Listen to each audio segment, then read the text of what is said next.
Mr. Sergeant of Arms, invite the members into the chamber and close the doors. I hereby declare the House of Representatives of the 113th General of the State of Tennessee now in session. Will the members please stand? Will the visitors in the gallery please stand and remain standing through the Pledge of Allegiance? Representative Sherrill will introduce the chaplain of the day. Representative Sherrill, you are recognized. Thank you, Mr. Speaker, and thank you, members, for the opportunity today. Today we have with us Pastor Steve Gephardt. He's lived in Tennessee most of his life. For 15 years, Brother Steve, he traveled from church to church in a home-built 18-wheeler, conducted what he called the Family Funds Crusades. He and his family presented the gospel of Jesus Christ through illustrations, through sermons, using illusions and ventriloquism, clowning, blooming, and also I just learned a few minutes ago that Daniel knows him by Cowboy Steve. So in 1999, Steve began to sense of God's direction in his heart to be a shepherd. In September of that year, he stepped into the role of pastor. He was previously attending received the pastoral ministry training at the Pentecostal Theological Seminary in Cleveland, Tennessee. In July of 2012, Steve became the lead pastor of the North Sparta Church of God in Sparta, Tennessee, where he serves now. We would make him up. Thank you, Representative Sherrill. It is such an honor to be here and an honor to meet those of you that I've been able to meet today. And it's good to spot a kindred spirit right up here at the front, Mr. Lamberth. I heard about you in the hallway when somebody saw my hair, so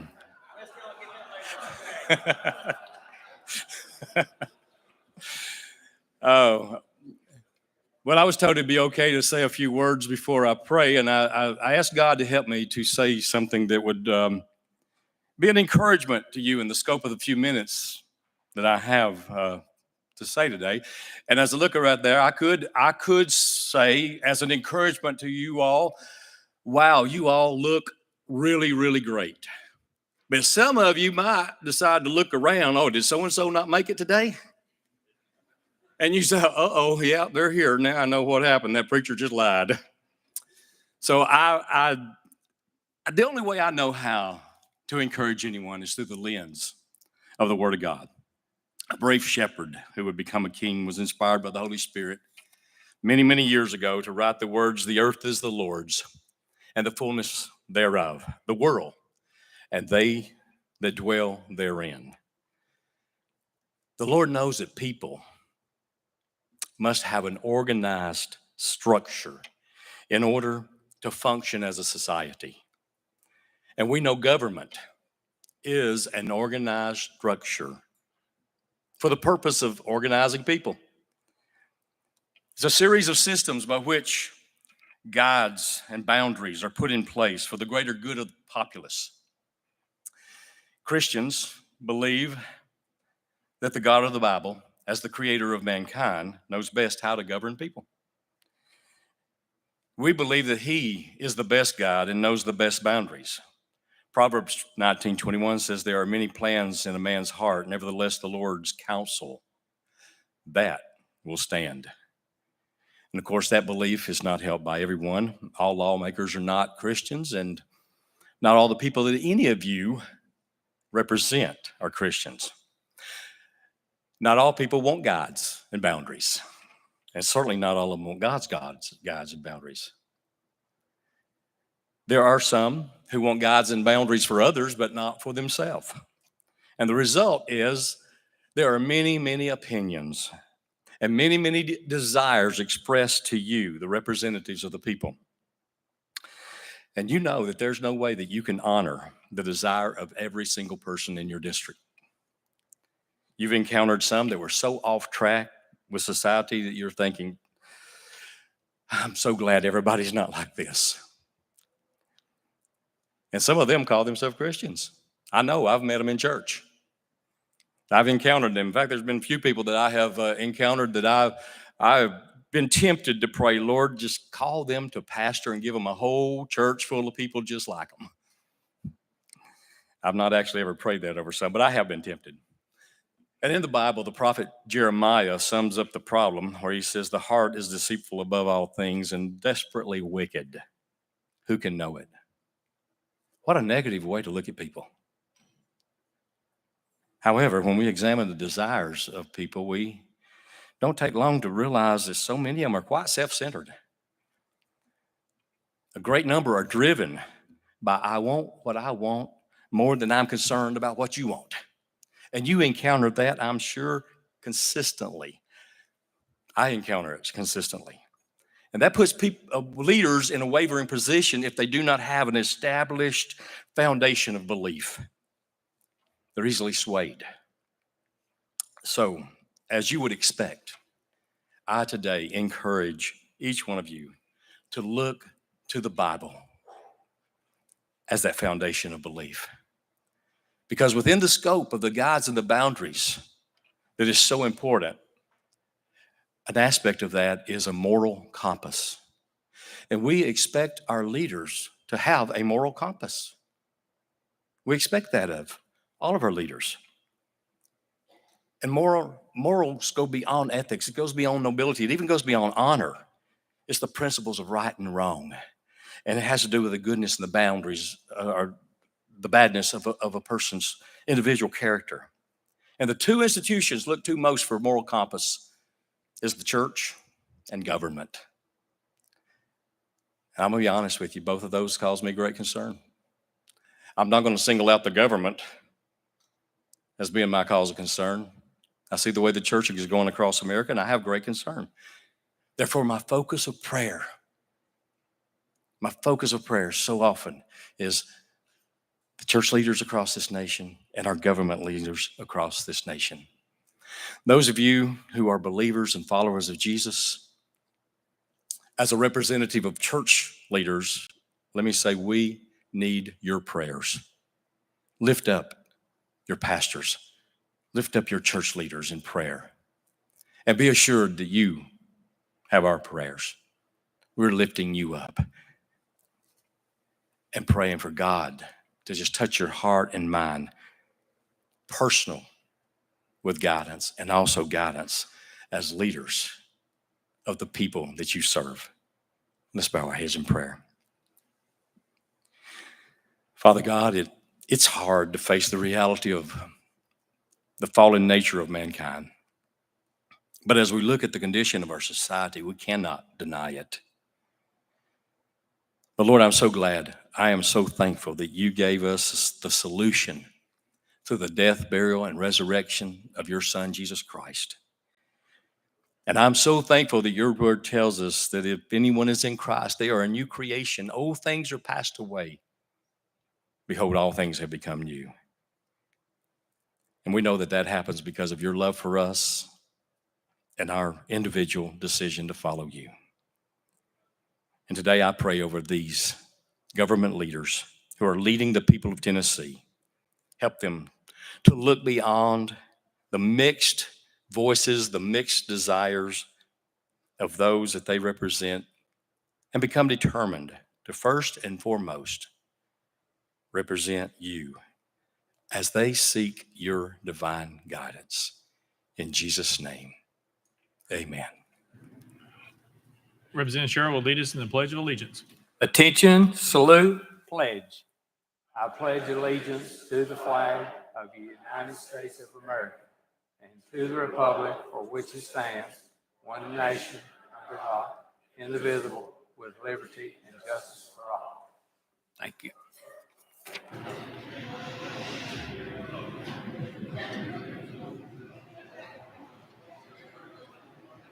Mr. Clerk, please take the roll. Roll call.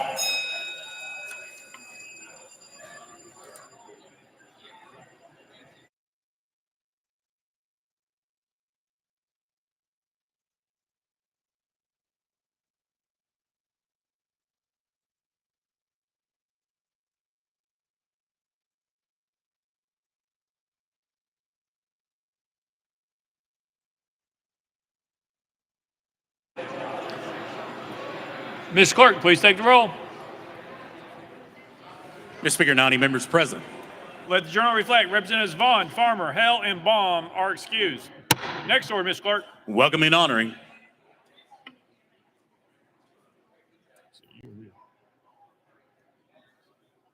Representative Butler, you are recognized.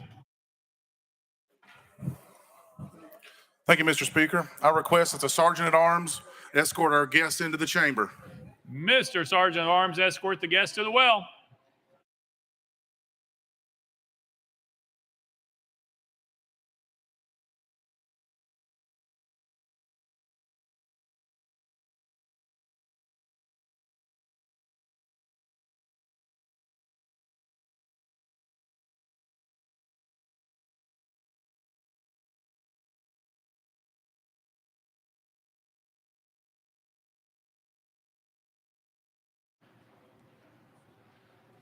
Representative Butler, you are recognized. Mr. Speaker, I move that the rules be suspended for immediate consideration of HJR 1050. Mr. Clerk, please read the caption. House Joint Resolution 1050, resolution to honor and commend the members and coaches of the Pickett County High School Lady Bobcats girls basketball team upon winning the TSSAA Class A state tournament. Without objection, the rules are suspended. Representative Butler, you're recognized. Thank you, Mr. Speaker. I request that the clerk read the resolution. Mr. Clerk, please read the resolution. House Joint Resolution 1050 by Representative Butler and Kiesling, a resolution to honor and commend the members and coaches of the Pickett County High School Lady Bobcats girls basketball team upon winning the TSSAA Class A state tournament.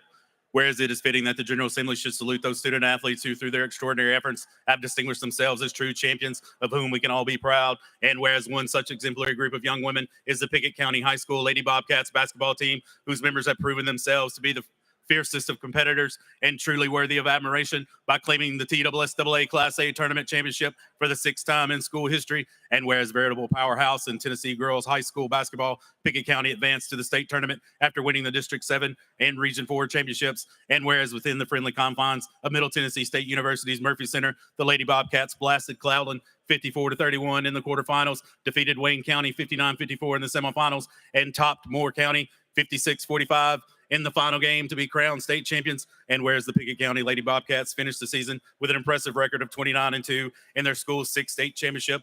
And whereas the members of the Pickett County High School girls basketball team epitomize all that is good in today's student athletes, as they have achieved a premier level of success in competition while exhibiting the highest degree of character in all aspects of life. And whereas the members of this General Assembly find it appropriate to acknowledge and applaud the Pickett County Lady Bobcats for their championship season on the hardwood, now therefore be it resolved by the House of Representatives, the 113th General Assembly of the State of Tennessee, the Senate concurring, that we honor and commend the members and coaches of the Pickett County High School Lady Bobcats girls basketball team upon winning the TSSAA Class A state tournament, and extend to them our best wishes for every continued success in all their future endeavors.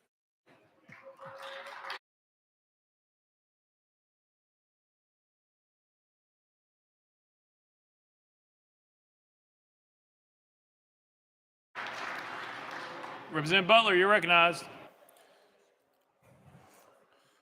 Thank you, Mr. Speaker. Unfortunately, our esteemed colleague that claims to be the District of Champions is not here tonight, but I present to you champions. And I'm going to turn it over to Senator Yeager for a few remarks. Senator Yeager. Thank you, Mr. Speaker. It's an honor to be over here in the House to join with you to celebrate the achievement of these ladies behind me. The Lady Bobcats have done an outstanding job as single A champions, state champions. And that's because of great coaching, family support, and they've done a great job. And that's why we're here, to recognize that talent. But let me share one other thing with you about these ladies. I've had a chance to talk with them out in the hall. There's some future chemists back here, mathematicians, and a couple of historians, which was dear to my heart since I'm a history major. But I'm really impressed and proud of the academic achievements of these ladies. So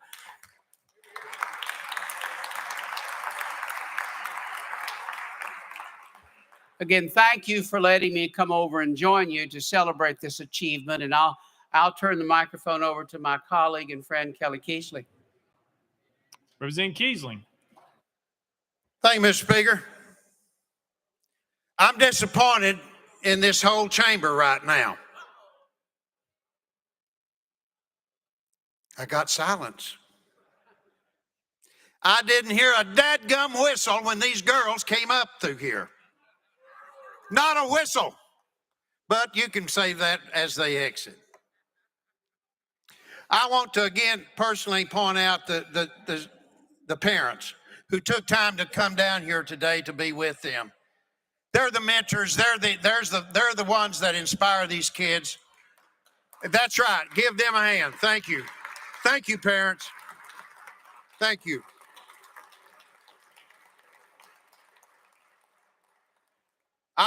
Both Senator Yeager and I, first of all, and I'll be quick, but we want to personally thank Representative Butler. He has foregone his second presentation in this General Assembly today to allow us to honor these kids, these Lady Bobcats. As I prepared these brief remarks yesterday, I got to wonder just how can I best describe this team of talented young ladies coming together from the smallest county in our great state to achieve the ultimate in high school sports, a state basketball championship. Well, it truly comes down to just one word. And I think each and every one of us in this chamber knows that word very well. Perseverance. Perseverance. Now, the descriptive to that leads to such words as endurance, persistence, keep going and standing firm. Their motivation comes, though, from a coach who believes in them as a team and expects nothing else than their total dedication to winning. And that's what it's about, isn't it? Brent Smith's career now spans over 27 years coaching, 8 times, I might add, as a District 7A Coach of the Year. That's right. Coach Smith, thank you for being here with us today. We're going to give you a couple of minutes, if you would, to come and address this great chamber, sir. You're recognized. Thank you, Mr. Speaker. Thank you, Representative Butler and Big K, Special K Keesling here for us. All I can say is, wow, we've had a great week. I don't know how we're going to match it, but I'll end it with one brief word here to add to that: teamwork. You guys all know what that's about. We wouldn't be standing here today if it wasn't for teamwork, and it comes down to nobody cares who gets the credit as long as we get it. So thank you, guys. Go Bobcats. Thank you. Thank you, Coach Smith. Speaker Sexton, would you take just a moment to come down and join us in the well for a photo? We would appreciate very much, sir. We will. I think we have some stuff we need to dispose of here real quick. Representative Butler.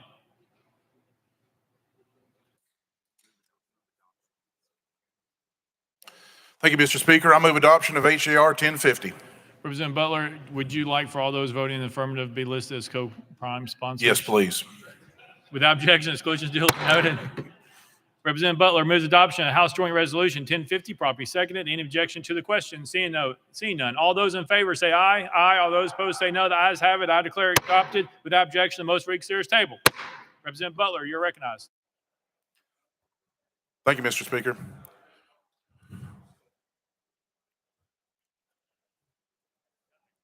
That's it.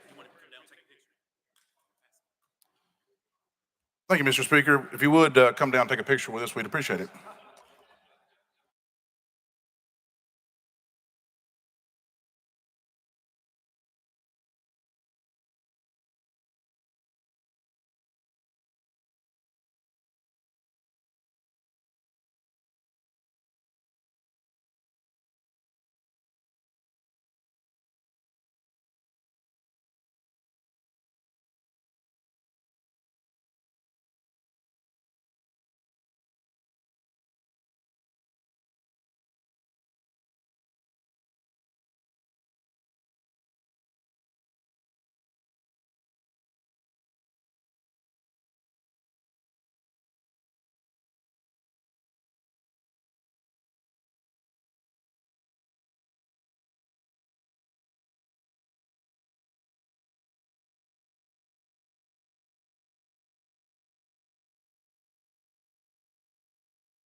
Welcome and honor, and who likes to be recognized? Representative Freeman, you're recognized. Thank you, Mr. Speaker. Item 7 on the calendar tonight by Chairman Whitson is a great bill, and I know he's going to share some words about it a little bit later. But I'd like to welcome Lorraine McGuire from the Sexual Assault Center, who has fought tirelessly for this bill. And I just want to read a few stats in my 38 seconds. In 45 years, the Sexual Assault Center has treated 50,000 Tennesseans for rape and sexual abuse treatment. That's about 1,000 people a year. They provide a great service for our state, and I'd like to thank them for all they do. So thank you, Lorraine.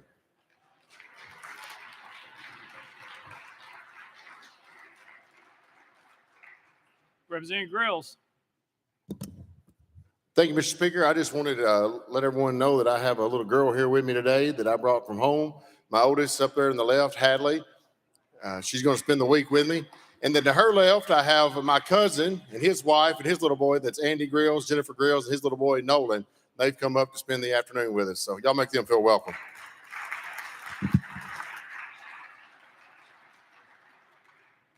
Representative Pearson.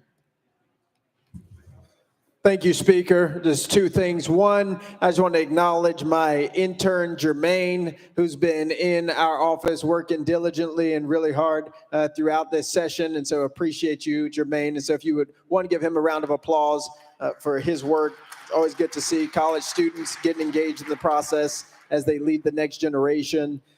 Second, and you all might have seen some of this news coming out of Shelby County in our district, unfortunately on Bill Street.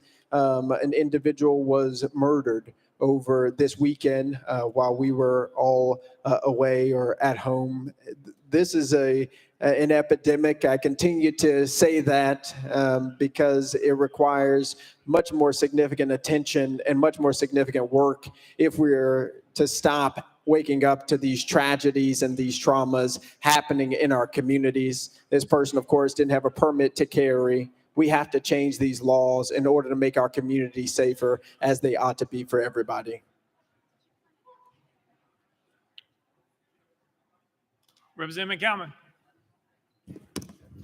Thank you, Mr. Speaker. If y'all could give a very warm happy birthday to the body's youngest member, Representative Kip Capley.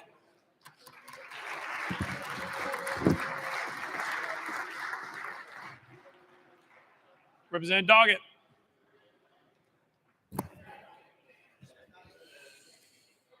Thank you, Mr. Speaker. That was the exact same announcement that I was going to make. Happy birthday, Kip. Representative Rudder. Thank you, Mr. Chairman. I would like to welcome a young man from my district. His name is Thomas Cunningham, and would like to welcome him to the chamber. And he's serving as a page today, and he is from Estill Springs, Tennessee. Welcome, Thomas.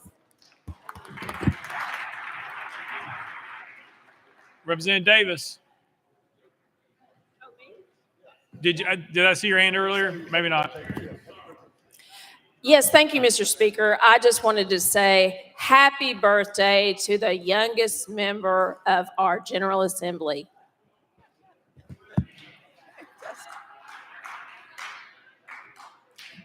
Representative Bain. Thank you, Mr. Speaker. I want to congratulate Hume Fogg and East Magnet High School for making the basketball state championship. And I'd also like to recognize everyone who attended Tennessee Women's Day on the Hill. It's wonderful to see some friends. Really great. There they are. Thanks for being here. Representative Bolso. Thank you, Mr. Speaker.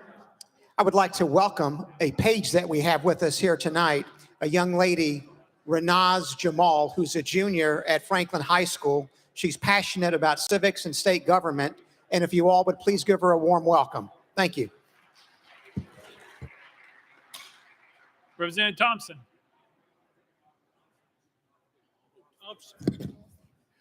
Thank you, Mr. Speaker. This past Thursday, I mentioned Douglas High School, part of District 96, formerly represented by Parkinson. They were going to the quarterfinals, and they made it through the quarterfinals, and then they made it through the semifinals, and then went to the finals this past Saturday. And, well, as it happens, unfortunately, ran into an Alcoa buzzsaw. But these are young men who have worked hard, have a lot of heart, and even though they'd rather be 36-0, I'd like to have a hand for the 35-1 Douglas Boys High School team. Thank you.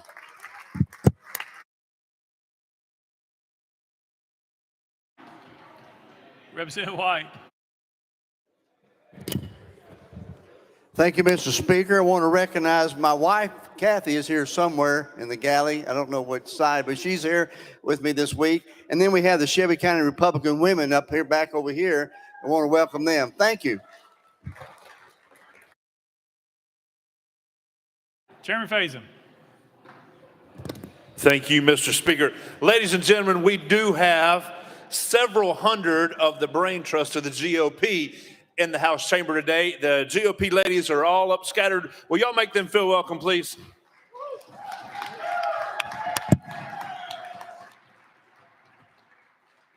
Representative Alexander.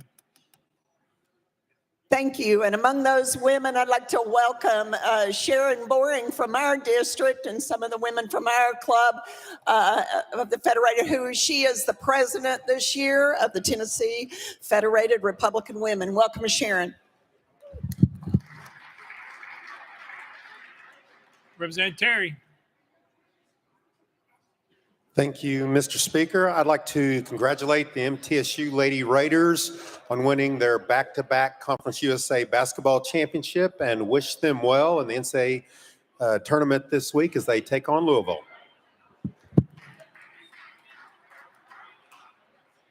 Representative Hemmer. Thank you, Mr. Speaker. Just wanted to recognize a constituent, Ms. Lee Jones, in the audience tonight, as former chair of the Davis County Democratic Party. Please welcome her. Thank you. Representative Ritchie. Thank you, Mr. Speaker. I rise here with my representative from the other half of Blount County to congratulate the back-to-back state high school champion Alcoa Tornadoes. Let's give them a round of applause.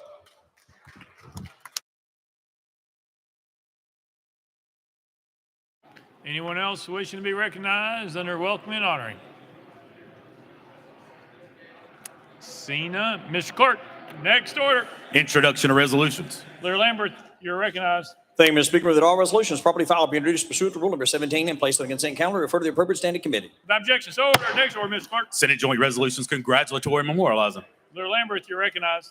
Thank you, Mr. Speaker. That all Senate Joint Resolution congratulatory and memorializing, allowing that ask be placed on the consent calendar, pursuant to Rule Number 17. Without objection, so ordered. Next order, Mr. Clerk. Resolutions lying over. Lear Lambert, you're recognized.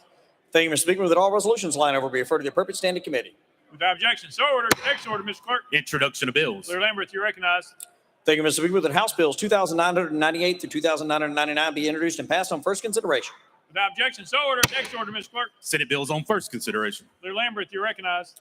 Thank you, Mr. Speaker. The Senate Bills 517, 1,048, 1,578, 1,716, 1,807, 1,832, 1,914, 1,948, 2,046, 2,134, 2,147, 2,204, 2,250, 2,377, 2,399, and 2,663, transmitted by the Senate, be held on the desk pending third consideration of the companion House bills. Without objection, so ordered. Next order, Mr. Clerk. Senate bills on second consideration. House bills on second consideration. Lear Lambert, you're recognized. Thank you, Mr. Speaker. That House Bills 2,994 through 2,997 be passed on second consideration or be held on the desk or referred to the appropriate standing committee. Without objection, so ordered. Next order, Mr. Clerk. Petitions and memorials, reports from standing committees, reports from select committees, calendars. Mr. Speaker, the House has a consent calendar. Chairman Zachary, you're recognized. Thank you, Mr. Speaker. Move passage of the consent calendar on third and final consideration, keeping with Rule 50. Gentleman moves passage of the consent calendar. Probably seconded. Mr. Clerk, any objections been filed? Mr. Speaker, item 29, House Joint Resolution 1027, has been objected to by Chairman Williams. Anyone seeking recognition on the consent calendar? Seeing none, any objection to the question? Seeing none, we're voting on the consent calendar. All members in favor vote aye when the bell rings. Those opposed vote no. As every member voted, does any member wish to change their vote?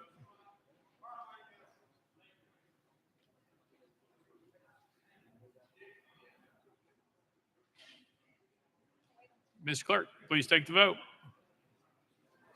Ayes 94, no nays. Having received the constitutional majority, I declare consent calendar passed without objection and most reconsider is tabled. Let the journal reflect Representative Hakeem is excused. Next order, Mr. Clerk. Mr. Speaker, the House has a regular calendar. Call first bill. Oh, Leader Lamberth, you're recognized. Thank you, Mr. Speaker. Pursuant to Rule number 21, I move that members be limited to 2 minutes in debate when recognized on any amendment filed for today's regular calendar. You've heard the motion. Is there a second? Probably seconded. I got you. I don't think we were surprised. This is a non-debatable motion. We're voting on the motion to limit debate on amendments filed for today's regular calendar to 2 minutes. All those in favor vote aye when the bell rings. Those opposed vote no. Has every member voted? Does any member wish to change their vote? Mr. Clerk.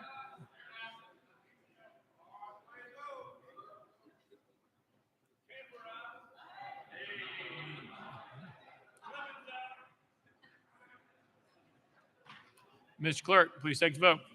Ayes 72, 22 nays. The motion prevails. Call out first bill, Mr. Clerk. House Bill 1817 by Chair Lady Littleton and others relative to offenses against children. Chair Lady Littleton, you are recognized.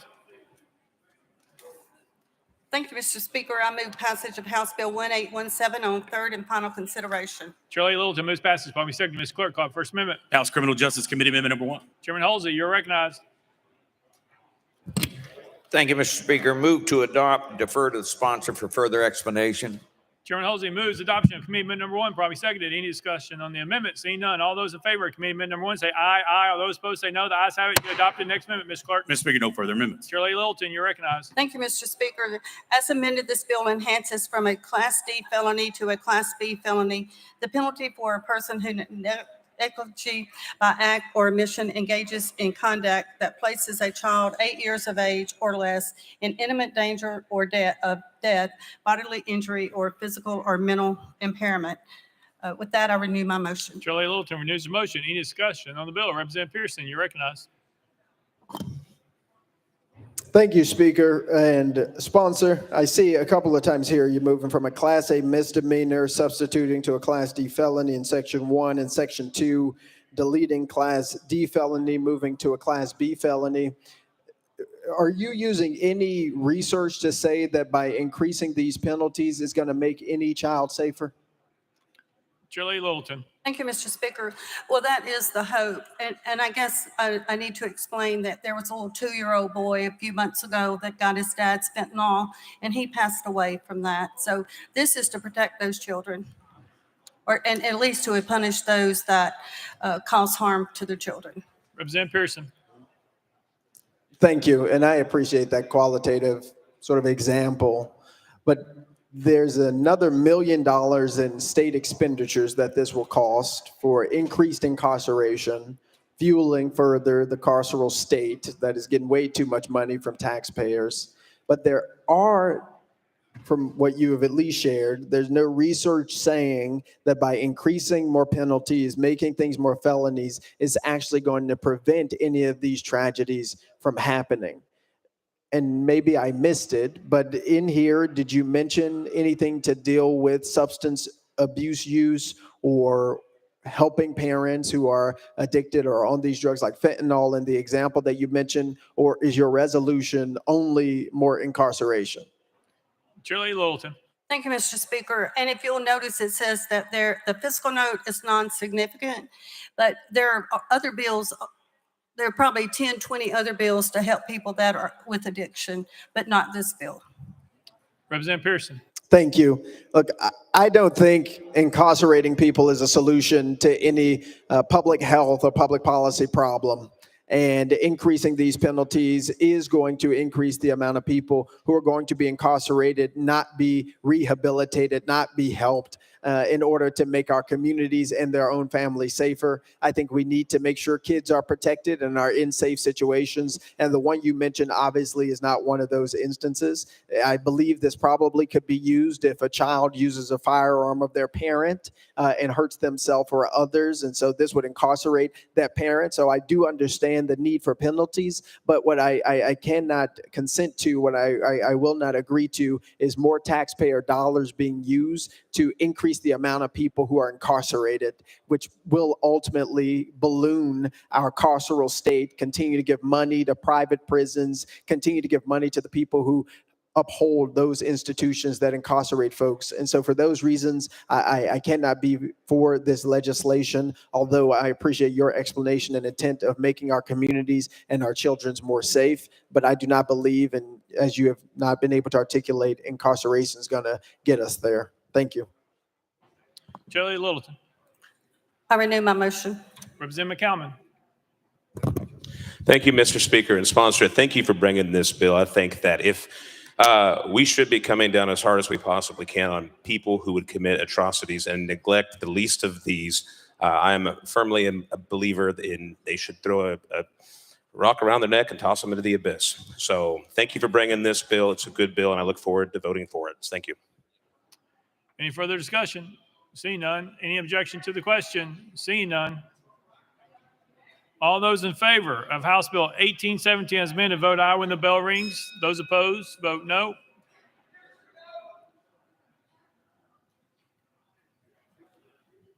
Has everyone voted? Does anyone wish to change their vote? Mr. Clerk, please take the vote. Ayes 86, 2 nays, 4 present, I vote. House Bill 1817 having received a constitutional majority, I hereby declare passed without objection. The motion reads serious table. Call next bill, Mr. Clerk. House Bill 2168 by Chair Lady Littleton relative to appeals. Chair Lady Littleton, you are recognized. Thank you, Mr. Speaker. I move passage of House Bill 2168 on third and final consideration. Chair Lady Littleton moves passage. Probably second. Mr. Clerk, call the First Amendment. House Criminal Justice Committee Amendment number 1. Chairman Holsey, you're recognized. Thank you, Mr. Speaker. Move to adopt and defer to sponsor for further explanation. Chairman Holsey moves adoption of committee amendment number 1. Probably seconded. Any discussion on the amendment? Seeing none. All those in favor of committee number 1 say aye. Aye. All those opposed say no. The ayes have it. You adopted. Next amendment, Ms. Clerk. Mr. Speaker, no further amendments. Chair Lady Littleton, you are recognized. Thank you, Mr. Speaker. As amended, this bill specifies that an order of protection related to allegations of domestic abuse remains in effect during the appeal unless the order expires by operation of law. With that, I renew my motion. Chair Lady Littleton renews her motion. Any discussion on the bill? Seeing none. Any objection to the question? Seeing none. All those in favor of House Bill 2168 as amended, vote aye when the bell rings. Those opposed, vote no. Has every member voted? Does any member wish to change their vote?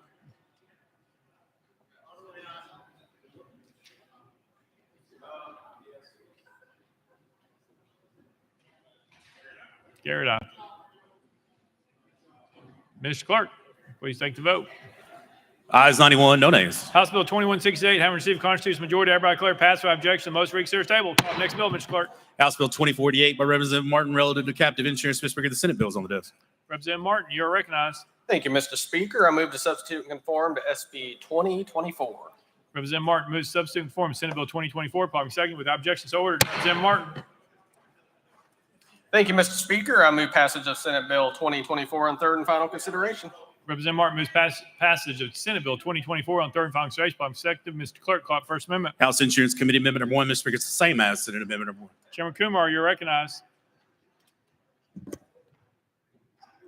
Thank you, Mr. Speaker. Move to withdraw.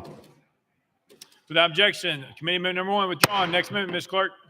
Mr. Speaker, no further amendments. Representative Martin, you're recognized. Thank you, Mr. Speaker. This bill was brought to me from the Tennessee Captive Insurance Association, who worked with the Department of Commerce and Insurance on the legislation.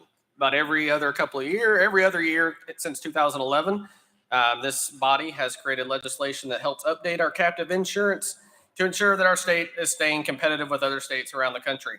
This bill will update that statute on captives. With that, Mr. Speaker, I renew my motion. Representative Martin renews his motion. Any discussion on the bill?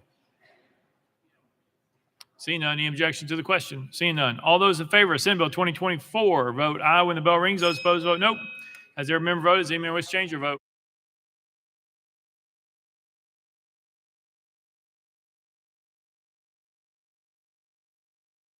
Mr. Clerk, please take the vote. Ayes 92, no nays. Senate Bill 2024 having received a constitutional majority, I hereby declare passed without objection. Motion to reconsider is tabled. Call the next bill, Mr. Clerk. House Bill 2113 by Chairman Powers and others relative to unpaid wages. Chairman Powers, you're recognized. Thank you, Mr. Speaker. I move passage of House Bill 2113 on third and final consideration. Chairman Powers moves passage. Probably second. Mr. Clerk, call First Amendment. Mr. Speaker, no amendments filed. Chairman Powers, you're recognized. Thank you, Mr. Speaker. I'm sorry. Thank you. I appreciate it. House Bill 2113 is an anti-class action bill. It makes Tennessee law consistent with federal law. It would shorten the statute of limitations for claims for unpaid wages, for hours worked, overtime, minimum wage, salary, bonuses, commissions, or other compensation owed to an employer or independent contractor. The maximum statute right now of limitations under the Fair Labor Standards Act on the federal level is 3 years. We're just making it consistent, congruent with federal law. This bill simply shortens the statute of limitations for those claims from 6 years to 3 years to make Tennessee law congruent with the statute of limitations under the FSLA. With that, Mr. Speaker, I renew my motion. Chairman Powers renews his motion. Any discussion on the bill? Representative Jones. Thank you, Mr. Speaker. We received emails about this legislation from the Chamber of Commerce and many pro-corporate big business lobbyists, which was a red flag for me. This legislation is just another way to stack the deck against working people. And the only people who would be impacted by this legislation, colleagues, are bad actors, those who are engaged in wage theft. There is no justifiable reason to support legislation that will lower the years from 6 to 3 when a company steals wages from a worker for cases to be heard, except to appeal to the corporate lobbyists who emailed us threatening us, saying that if we vote against this legislation, they'll score against us in a scorecard. Well, these corporations and these pro-corporate lobbyists can go ahead and give me an F, because that's my response to them, is F them for trying to screw working class people. We must speak up and let the Tennesseans of our state know that there's one party that's on the side of pro-corporate big business, and there's one party fighting for working class people. And it's plain and simple. There's not one person I can bet you in the sponsor's district who asked them to bring this legislation, but it was the Chamber of Commerce and the other corporate lobbyists who we see hijacking our democratic process. Wage theft and cases against workers, these class actions are very complicated cases. And so to say that we want to lower it from 6 years to 3 years when you can hold these corporate CEOs and big businesses accountable is to try and limit the framework of reining in, let's talk about it again, wage theft. That means stealing wages from workers who have done the work and refusing to pay them. Any business that is doing the right thing will not benefit from this legislation. Any business that is paying their workers fairly and timely will not be impacted by this legislation. This is going to impact only businesses that are screwing workers and taking their wages. And so once again, if you vote for this legislation, you're saying that you don't want a worker to collect the wages they are owed after 3 years. And that is wrong, that is immoral. And so my question to the sponsors, can you name any working class people in your district who asked you to bring this legislation? Or will you respond and tell us who told you to file this legislation on behalf of pro-corporate big business? Representative Powers. Gallery, there's no interruption of proceedings. Next outburst, you're removed. Representative Powers, you're recognized. Thank you, Mr. Speaker. Yes, this came to me in a dream one night. I was just thinking about this, but I will tell you some people that do support it. NFIB does support it. The Chamber of Commerce does support it. The Tennessee Fuel and Convenience Store Association, the Greater Tennessee Chapter Association of Building Contractors, Hospitality Association. So a lot of groups do support it. And I hope that answers your question. Representative Jones. You know, that is very troubling that you dream of stealing wages from working class people. I call that a nightmare, Representative. I call it a nightmare when you serve corporate interests and refuse to serve the people of your district. That's a nightmare for Tennesseans. So it may be a dream for you, but it's a nightmare for working class people in Tennessee who have sent us here to serve them. And for those who's clapped that that's a dream, I really hope that the people of your district see what you dream about, that you dream about taking away their rights and their wages for work that they've done in these companies, because working class people are the backbone of this state. And there's once again one party fighting for working class people and my colleagues on the other side of the aisle who continue to serve pro-corporate interests, and it is shameful. And so I hope that the voters and I hope that the people of Tennessee are paying attention, because this is what the representative tells us he dreams about. Once again, he cannot name one person in his district who wants this legislation. He went through a list of lobbyists who threatened us to say, you have to vote for this legislation. Are we here to serve lobbyists? Well, we know the answer on that side of the aisle. But on this side of the aisle, we're not here to serve corporate lobbyists. We're here to serve the people of our district. Representative Jones, you're out of order. Have a seat, please. Representative Pearson, you're recognized. Thank you, Speaker. Sponsor, I don't know why you would bring this legislation forward. You use the excuse of the federal government. We're getting in line with the federal government. I think that's one of the first times Since I've been serving here, you've been interested about being in line with the federal government. This legislation is harmful. Anyone who has ever been a part of any class action suit, anyone who's ever witnessed corporations or entities misuse and abuse their power and hurt communities knows the thing you need the most is time. You need time because you have researchers. You need time because you have people going to communities doing surveys. You need time in order to find out who are those bad actors, as Representative Jones mentioned, who we need to stop operating in our state because of the ways that they are treating our communities. And so by you reducing the amount of time, you're actually preventing people who have gone to work every day, people who have struggled to make ends meet from their family, from being able to have access to the justice system in the ways that they currently do on behalf of corporations that seek to do them harm, on behalf of corporations that have already stolen from them. The reality is, by shortening this time, you're shortening the time of all of our constituents to actually get potential compensation for hours that they have worked that have been stolen from them. Wage theft is real. Corporations exploiting our constituents is real. And the reality is this body is not always the first at the front lines to fix this issue. It's oftentimes the very communities and people who are oppressed themselves that are seeking the solution. And as they go up against these corporate entities with billions of dollars and things like that in order that they might actually get some of the compensation back that they are fairly due, this legislature, this body seeks to reduce the amount of time that they have. Why? Who do we serve? We are supposed to be serving the people. We're supposed to be serving our constituents, and we're supposed to recognize that many of our constituents very likely could be being abused and misused by corporations. And the greatest check that they have on them is the access to our courts. It's the ability to appeal to the conscience of a judge to fix the problem. But instead of giving them the time to remedy this, to fight for their lives, their families, and their community lives, our resolution is actually to reduce the amount of time that they have to seek this remedy.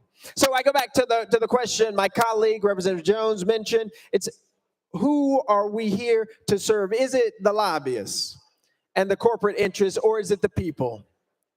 The people who we have a responsibility and obligation, and by being in the positions we are, an opportunity to serve. This legislation fails to do that. This legislation ignores the realities of many people in our districts who do their best every day and are taken advantage of by corporations. That's not to say all corporations are bad. I know some people here who own businesses who do good by their employees or seek to do good by them. But for those who do not, why, representative and sponsor, why would we make it easier for corporations who do not treat our communities well, who do not treat our constituents well? Why would we make it easier for them to not be able to face the repercussions of their decision by reducing this amount of time from 6 years to 6 years to 3 years? And I would ask for a legitimate answer and not any comedy. I'm not at a comedy club. I'm in the Tennessee State Legislature. Representative Powers. Thank you, Mr. Speaker. Currently, the federal standard is 2 years for an unknowing violation and 3 years for a knowing or willful violation. We are expanding it to, we're placing it at the very maximum of what the federal government allows right now. So we're actually giving them 3 years. 3 years is long enough to file a claim against unpaid wages, and we feel like that's enough. And with that, I renew my motion. Representative Pearson. Thank you for that. I think we can do better than that standard. I think we owe it to our constituents to do better than that standard, and the way it has been is the way that it should be. Representative Zachary. Thank you, Mr. Speaker. I move previous question. Previous question been called. There's objection. We're on the board. All those in favor of previous question, vote aye when the bell rings. Those opposed, vote no. Has every member voted? Does any member wish to change their vote? Mr. Clerk, please take the vote. Aye, 72, 21 nays. Previous question prevails. We are voting. All those in favor of House Bill 2113, vote aye when the bell rings. Those opposed, vote no. Has every member voted? Does any member wish to change their vote? Mr. Clerk, please take the vote. Aye, 69, 23 nays. House Bill 2113, having received the constitutional majority, everybody declare passed without objection. The motion reads serious table. Call the next bill, Mr. Clerk. House Bill 1794 by Chairman Rudd, relative to the Uniform Faithful Presidential Electors Act. Chairman Rudd, you are recognized. Thank you, Mr. Speaker. I move passage of HB 1754 on third and final consideration. Chairman Rudd moves passage. Following second. Mr. Clerk, call it First Amendment. House Local Government Committee Amendment number 1. Chairman Crawford, you are recognized. Thank you, Mr. Speaker. This amendment rewrites the bill. I move to adopt and defer to the sponsor for further explanation. Chairman Crawford moves adoption of Committee Amendment number 1. Probably second. Any discussion on the amendment? Seeing none. All those in favor of Committee Amendment number 1 say aye. Aye. All those opposed say no. The ayes have it. You adopted. Next amendment, Mr. Clerk. Mr. Speaker, no further amendments. Chairman Rudd, you're recognized. Thank you, Mr. Speaker. What this bill is the Uniform Faithful Presidential Electors Act. It requires that each elector and alternate to vote for the presidential candidate they were elected or appointed to represent or be terminated and replaced.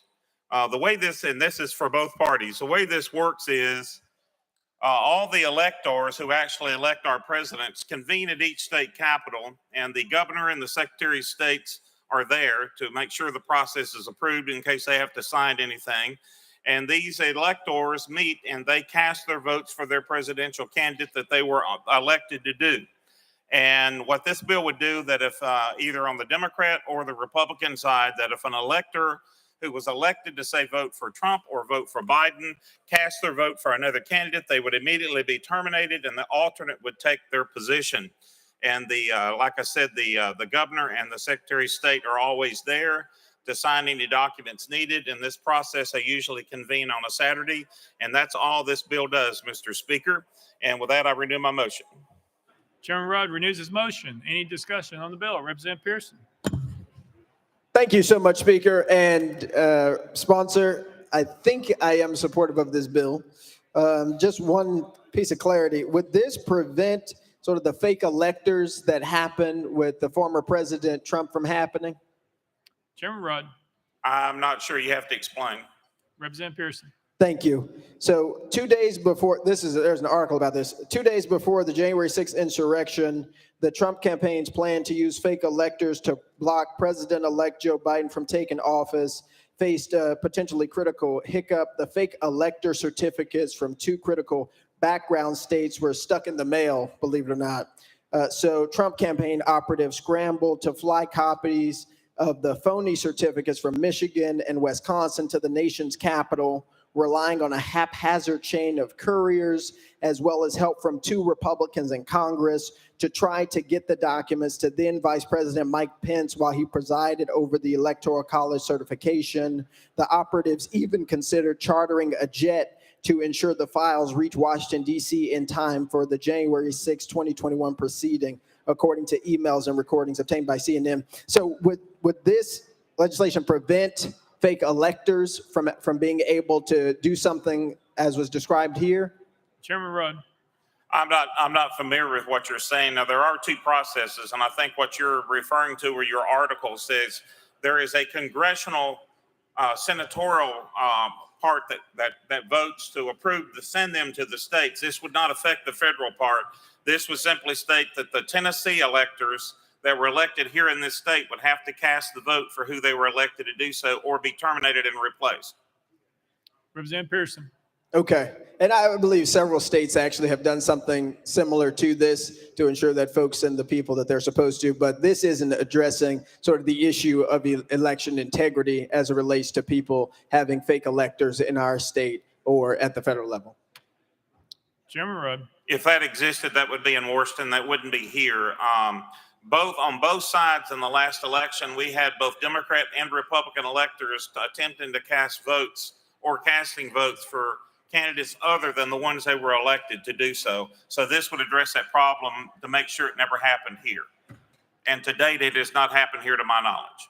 Representative Pearson. Gotcha. And is it automatic if someone tries to cast a ballot for a person that's not on the ballot, in this case for the presidency? Is it automatic that the alternative would then be selected? Chairman Rudd. Yes, the way this process works is the electors for the candidates would be in this chamber here in the House chamber. It would be run by the coordinator of elections, and they would go through usually on a roll call vote. They're already registered as to who they're elected to represent.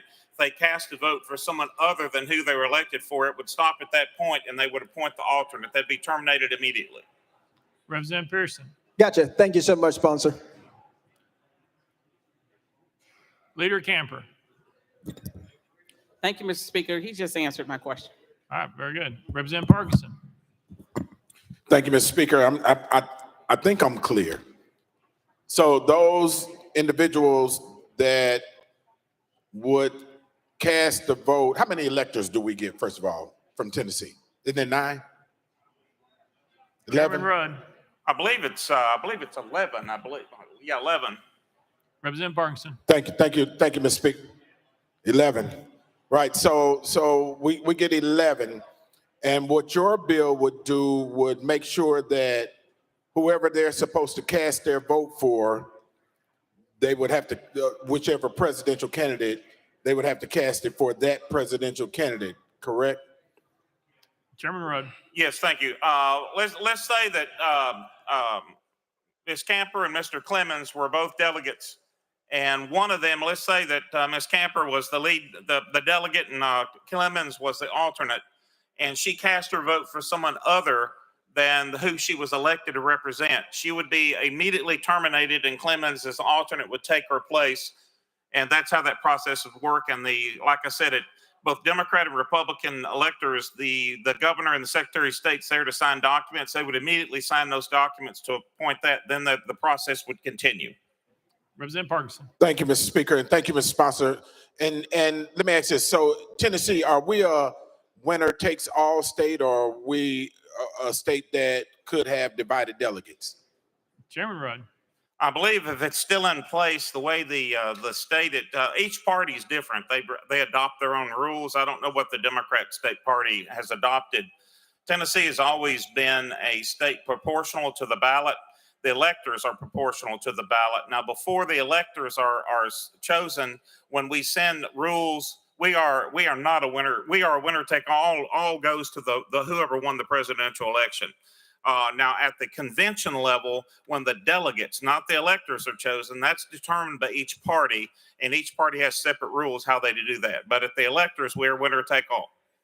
Representative Parkinson. Thank you, Mr. Speaker. And so just so I'm clear, when Leader Camper becomes an electorate and she is to vote for President Biden, then she will have to vote for President Biden, correct? Chairman Rudd. Yes. Representative Parkinson. And if John Ray was her alternate, and for whatever reason Leader Camper got put out, John Ray would have to vote for President Biden also, right? Chairman Rudd. That would be correct. And in the event both of them didn't cast the vote for who they were elected to represent, then they would a new one would be selected. Representative Parkinson. Thank you, Mr. Speaker. Thank you, Mr. Sponsor. Chairman Clemens.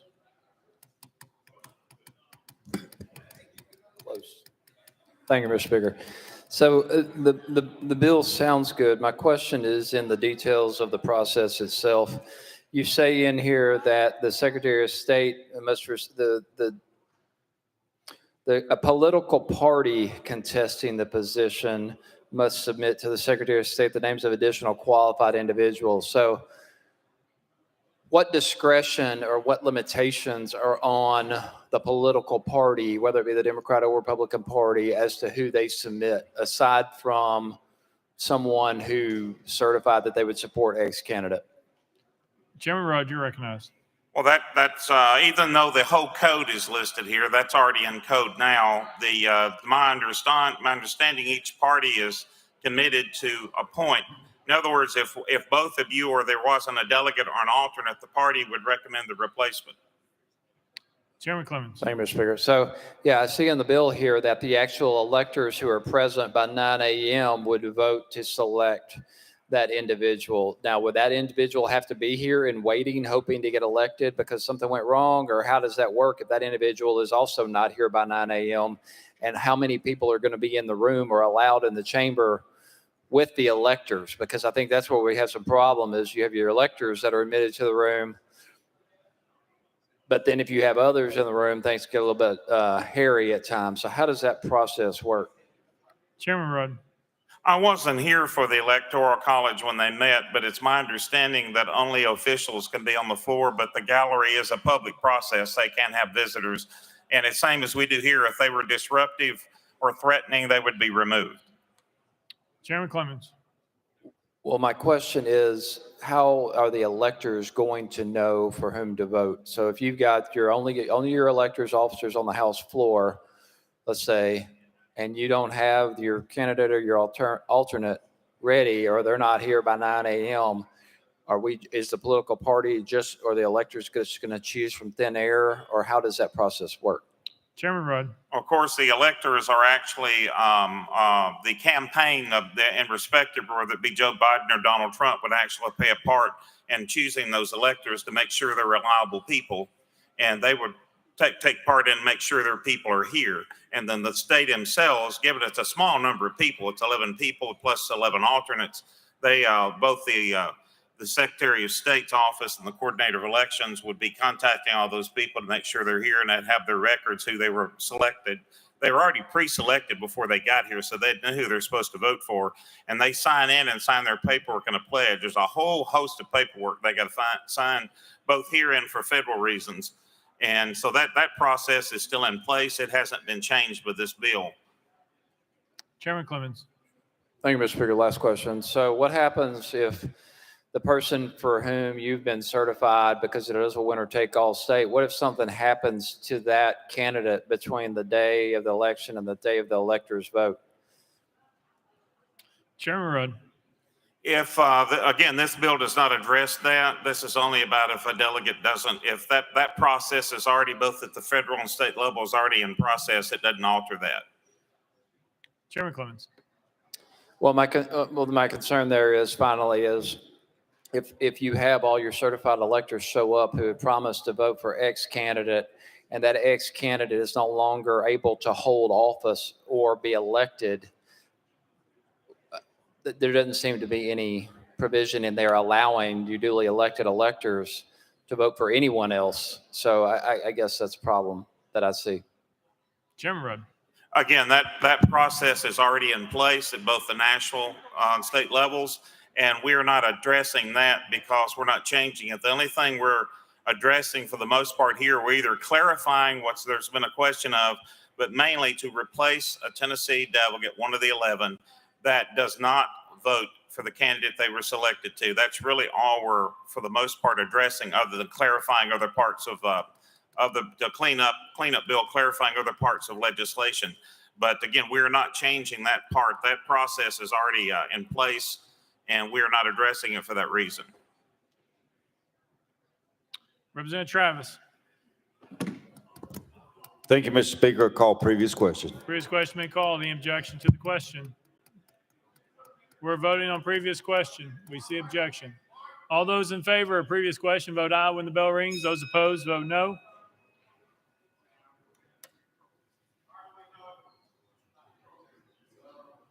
Mr. Clerk, please take the vote.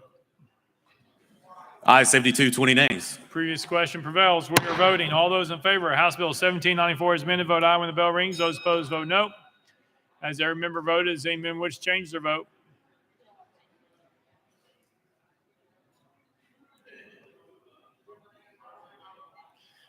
Mr. Clerk, please take the vote. Aye, 72, 16 nay, 4 present, I vote. House Bill 1794 received constitutional majority. Everybody declare pass without objection. Motion to reconsider state. We'll call up next bill, Mr. Clerk. House Bill 1697 by Representative Stevens, relative to Tennessee Learning Loss Remediation and Student Acceleration Act. Mr. Speaker, the Senate bill's on the desk. Representative Stevens, you're recognized. Thank you, Mr. Speaker. I move to substitute and conform to Senate Bill 1663. Representative Stevens moves to substitute and form Senate Bill 1663 without objection. So ordered. Representative Stevens. Thank you, Mr. Speaker. I move passage of Senate Bill 1663 on third and final consideration. Representative Stevens moves passage of Senate Bill 1663 on third and final consideration. Final consideration, probably second. Mr. Clerk, call up first amendment. Mr. Speaker, no amendments filed. Representative Stevens, you're recognized. Thank you, Mr. Speaker. This bill removes the requirement that local education agencies administer a pretest to students attending one of the learning camps that were set up under the Learning Loss Remediation Act. And with that, I renew my motion. Representative Stevens renews his motion. Any discussion on the bill? Representative Pearson. Thank you, Speaker. And sponsor, just want to make sure I'm understanding this correctly. There are currently students who are attending this. They take a pretest at the beginning of the after-school learning or mini camp each school year. And your legislation is to remove pretest and any mention of it. Is that correct? Representative Stevens. That is correct. Representative Pearson. Thank you, Speaker. And sponsor, one, I believe the third grade retention law was horrendous. I wish I could have voted against it, but I wasn't here. It has proven ineffective and not useful to children in our district and in our communities, particularly with new knowledge that a lot of effort needs to be made in pre-K, K, 1, and 2, even before you get to third grade. And so this punitive law is actually a terrible law, and I hope that this body will revisit it in its entirety. But what I am concerned about here, and you might not know this, sponsor, I helped run a summer enrichment program before, and having a pretest was really important to be able to show growth so that when they took the post-test, which you are not removing from this legislation, you would be able to say that we likely, maybe not guaranteed, but we likely had some impact on the growth that a student experienced. So how are you going to be able to measure, or how would our LEA schools be able to measure the progress of children without ever examining, and I know a couple of y'all have been teachers before, without actually examining how a student would do on a pretest? How are you ever going to be able to show that there is actually growth if all they are required to take, even in the law as you currently leave it, is a post-test? Representative Stevens. Thank you, Mr. Speaker. That's a great question. In grades K through 2, they take several screeners through the year, the last of which is administered in late April to early May. So it's just a few weeks before the learning camp begins. And then, of course, in third grade, they take the TCAP. If they don't score well enough on the reading portion of the TCAP, they take it again as an option to advance on to fourth grade. And if they don't do well enough there, then they go to a learning camp. So they've just literally taken the screeners of a TCAP test again, just a matter of days before they take this first test on the learning camp. Representative Pearson. Thank you. I appreciate that. As I understand these learning camps, they would be specific toward the issues that a child is having that is leading them to be retained. And so the pretest, I have not seen it, I'll admit, would probably be directly focused on the reading in this case, or whatever the issue is that a student would need to show progress on. And by potentially having this pretest, they'd also have some inkling of how they would do on a post-test. So my problem is, and I think the challenge for anybody here would be how you're actually able to show growth comparing apples to apples and not apples to oranges. Because you have the TCAP test, right, which is its own exam. You have a post-test, which is its own exam. But by pairing the two, of a pretest and a post-test, using sort of similar factors, a similar setup, you can really gauge whether or not a student is progressing or is not progressing. And by removing that, although you're using these other litmus tests, which I would argue aren't very effective tools, aren't very helpful tools to be teaching students to a test, by not being able to truly gauge the progress of a student using similar tests, you're not getting accurate data on the progress that they're making. And so while I'm all for reducing the amount of tests that students take, my mom's getting a doctorate in education, right? Like I get it, been in the classroom 23 years. People teaching to the test is deeply problematic. But I do not believe this effort is effective in actually being able to serve children in the ways that we would want to, for them to show academic progress and to meet their needs to help them to be able to be successful in passing the test after the camp. So with that, thank you, Speaker and sponsor. Representative Stevens. No question. Nope. Representative McKenzie. Thank you, Mr. Speaker. As we talked in committee, I have trouble with this bill because it was put in for a reason. We had a special session. We all came back to here and we built a plan to deal with third grade retention. And part of that plan was a pre-test. We're going to give intense education, and then we're going to post-test. Now, I've heard in committee, well, that they're taking the TCAT in, say, end of March and April, and this pre-test is in May or June. But understand, the TCAT is bigger than reading. The TCAT is multiple days of testing to a third grader. What this pre-test will do will focus on reading. Where are you, Johnny or Susie, on day one? And then the post-test will say, where are you, Johnny or Susie, at the end of this intense training? You're taking away all that data. The TCAP is an intimidating test for a third grader. A brilliant third grader is intimidated by the test. A marginal third grader is sometimes overwhelmed by the test. So it's bigger than reading. This is a bad idea because the crafters, the experts, said we needed it. You said you talked to two people in Rutherford County that said we don't, and you took their word as gospel, and now we're about to pass this bad bill that's going to take away data. So say that they did well at the end. Say they took the TCAP in March or April, and they did well at the end of August. Was it the summer reading program? Did they have a bad day on the TCAP day? Did they catch a cold? Was their mom sick? Did the mom and dad had an argument? What happened? What about that intense training? We know nothing. Zero information about the intense training that we spend a lot of money on for this third grade retention. If we're going to have it, let's do it right. And the right way is the way that we passed, the bill we passed originally. If you're gonna do intense training, how effective is it? With the passes of this bill, you have a clue how that summer bridge program affected that youth. Members, I'm gonna ask you, and I want you to listen to the answer. How will a LEA be able to effectively say whether their summer bridge reading program was effective without this pre-test?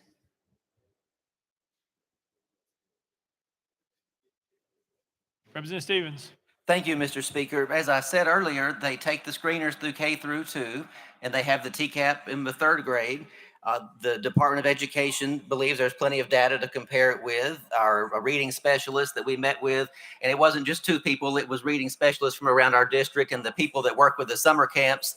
They told us that this data would be, the data from the other tests would be fine to compare with this, and they would be able to see if the camps were successful. Representative McKenzie. Thank you, Mr. Speaker. Understand that the K1 and K2 screenings have nothing to do with the test. If they did bad on that test, they're not going to look back and say, well, you didn't meet the minimum, but you did well in K1 and K2. That has nothing to do with it. There's apples and oranges conversation. The screeners test has nothing to do with it. It's all the third grade test. Again, we poured through this. The third grade test is what gets it. And again, I'll tell you, it's more than reading. That third grade test is math. That third grade test is all sorts of things in addition to how the student's reading. Reading's valuable. It's critical. I agree wholeheartedly that we need to make sure our third graders are reading, and we need to put in the resources if they're not. Again, I'll ask as my time winds down, how from the poor test on the TCAP to the end of the screening of the summer program, how are they to understand what happened during the program? Thank you. Representative Stevens. Thank you, Mr. Speaker. It's the same answer that I gave you before. They will be able to look at the data to see how the students performed on those screeners and on the TCAP test, and they'll be able to compare that with the results at the test at the end of the summer learning camp. Representative Hardaway. Thank you, Speaker. To the sponsor, I guess my first question is why? Why are we making this change? How will it improve educational outcomes? Representative Stevens. Thank you, Mr. Speaker. I'm so glad that you asked that question. This bill originally came from a meeting with our school board and our reading specialist over the summer. They wanted to critique what went well with the learning camps and what could be done better. And this was a practical idea of a way that they had that they thought would improve the process. And the thinking was, instead of spending the first day taking another test after they just had all these other ones, that time would be much better used with instruction. Representative Hardaway. Thank you. You know, I don't know how you measure the activities of a test day and compare it to the test versus the other activities that you could have been engaged in. What I don't understand, and I was one of the founders of the first public charter in Tennessee to open its doors. And one of the first activities that we did was to start to test at certain times of the year, the summer in particular, and when the students came back in the fall, so that we were able, and this is before everyone else recognized it, that we were able to determine what the learning loss was. Now, you correct me if I'm wrong, but the typical academic year for K-12 is going to be 180 days or so, depending on weather and other events. So if we're talking about March, April, and then starting up in June, we're talking about, in some cases, half an academic year having passed before that camp begins. There's an awful lot of learning loss that occurs there.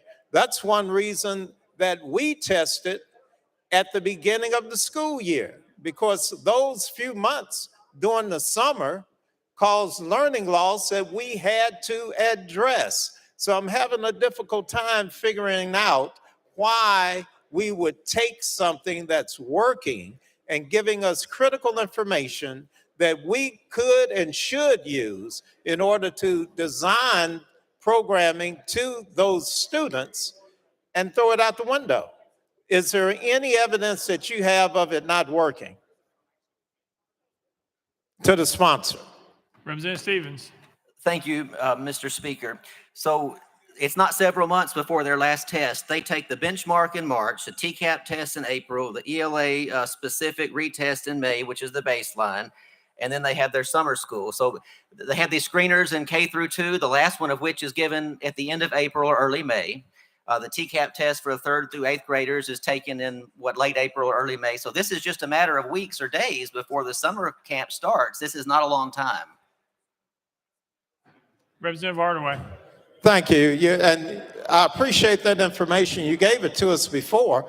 That's what prompted my question, because some of the tests that you suggest can be used were done in March, April, May. So my question is still valid. I just don't see why we would take something that's working, that's giving us valuable information, so that we have accountability for the program itself, whether it's the design of the program or those administering the program. This allows us to take a test that's designed to measure where that student is and then where that student progresses to. And that would give us a measure of the success of the program itself and allow us to determine whether the student really made progress or whether the student had a bad day testing back in March, April, or whatever. I'm still having a difficult time understanding why we would change something that's working. And I guess even more, I would want to know why we would not leave this up to our local education agencies. Representative Stevens. Thank you, Mr. Speaker. You brought up another great point. This just removes the requirement that they offer this first test. Does not take away their option to do that. If they do want to continue doing that, they are welcome to do so. Our school district believed that the time would be better spent in the classroom learning instead of taking another redundant test and over-testing these students. All right. Oh, time's out.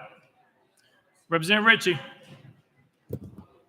Thank you, Mr. Speaker. Move previous question. Previous question been called. Is there objection? There's objection. We're on the board.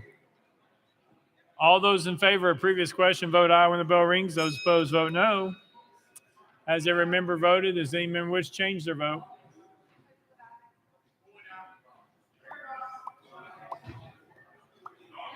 Kumar, aye.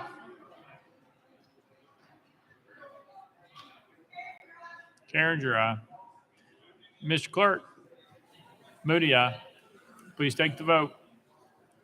Aye, 72, 21 nays. Previous question prevails. We are voting. All those in favor of Senate Bill 1663 vote aye when the bell rings. Those opposed vote no. Has every member voted? Does any member wish to change their vote?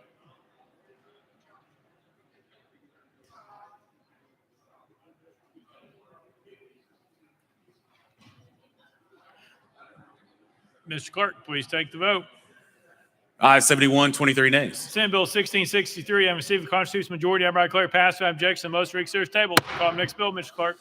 House Bill 2216 by Chairman Whitson and others relative to sexual assault. Mr. Speaker, the Senate bill is on the desk. Chairman Whitson, you're recognized. Thank you, Mr. Speaker. I move to substitute and conform to Senate Bill 2060.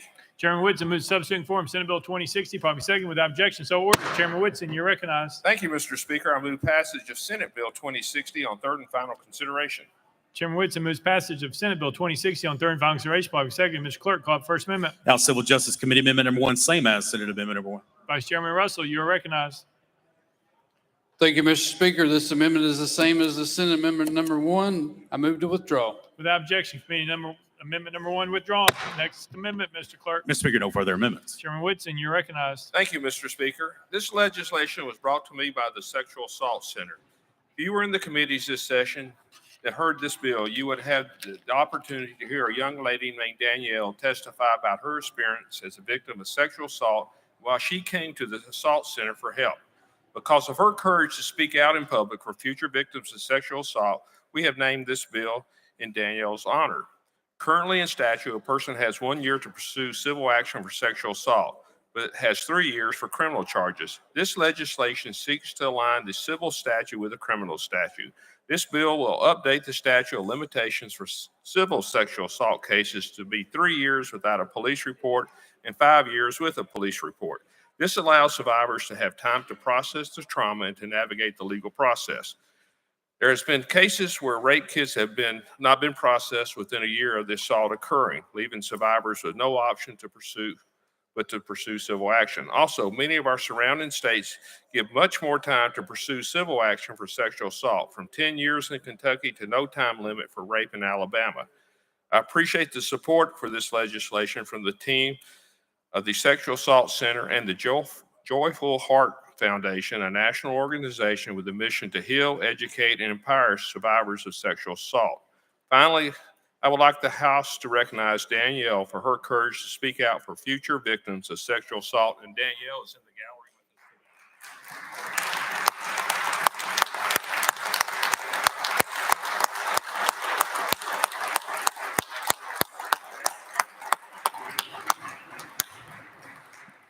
And with that, Mr. Speaker, I renew my motion. Chairman Whitson renews his motion. Any discussion on the bill? Representative Freeman. Thank you, Mr. Speaker, and to the sponsor, thank you for carrying this bill. I just want everybody to understand how significant this is. We are allowing victims of rape and sexual abuse to allow the criminal process to work its way through. And if it doesn't come out the way, or it's not tried by their local DA, they still have the opportunity to bring a civil case against the person who perpetrated this crime against them. So, Chairman, thank you so much. This is going to change the life of a lot of people. Chairman Whitson. And thank you, Representative Freeman. I also want to thank your wife for being a big part of this legislation and her help in helping it get it through the committee. Any further discussion? Seeing none, the objection to the question. Seeing none, we are voting. All those in favor of Senate Bill 2060, vote aye when the bell rings. Those opposed, vote no. Has every member voted? Does any member wish to change their vote?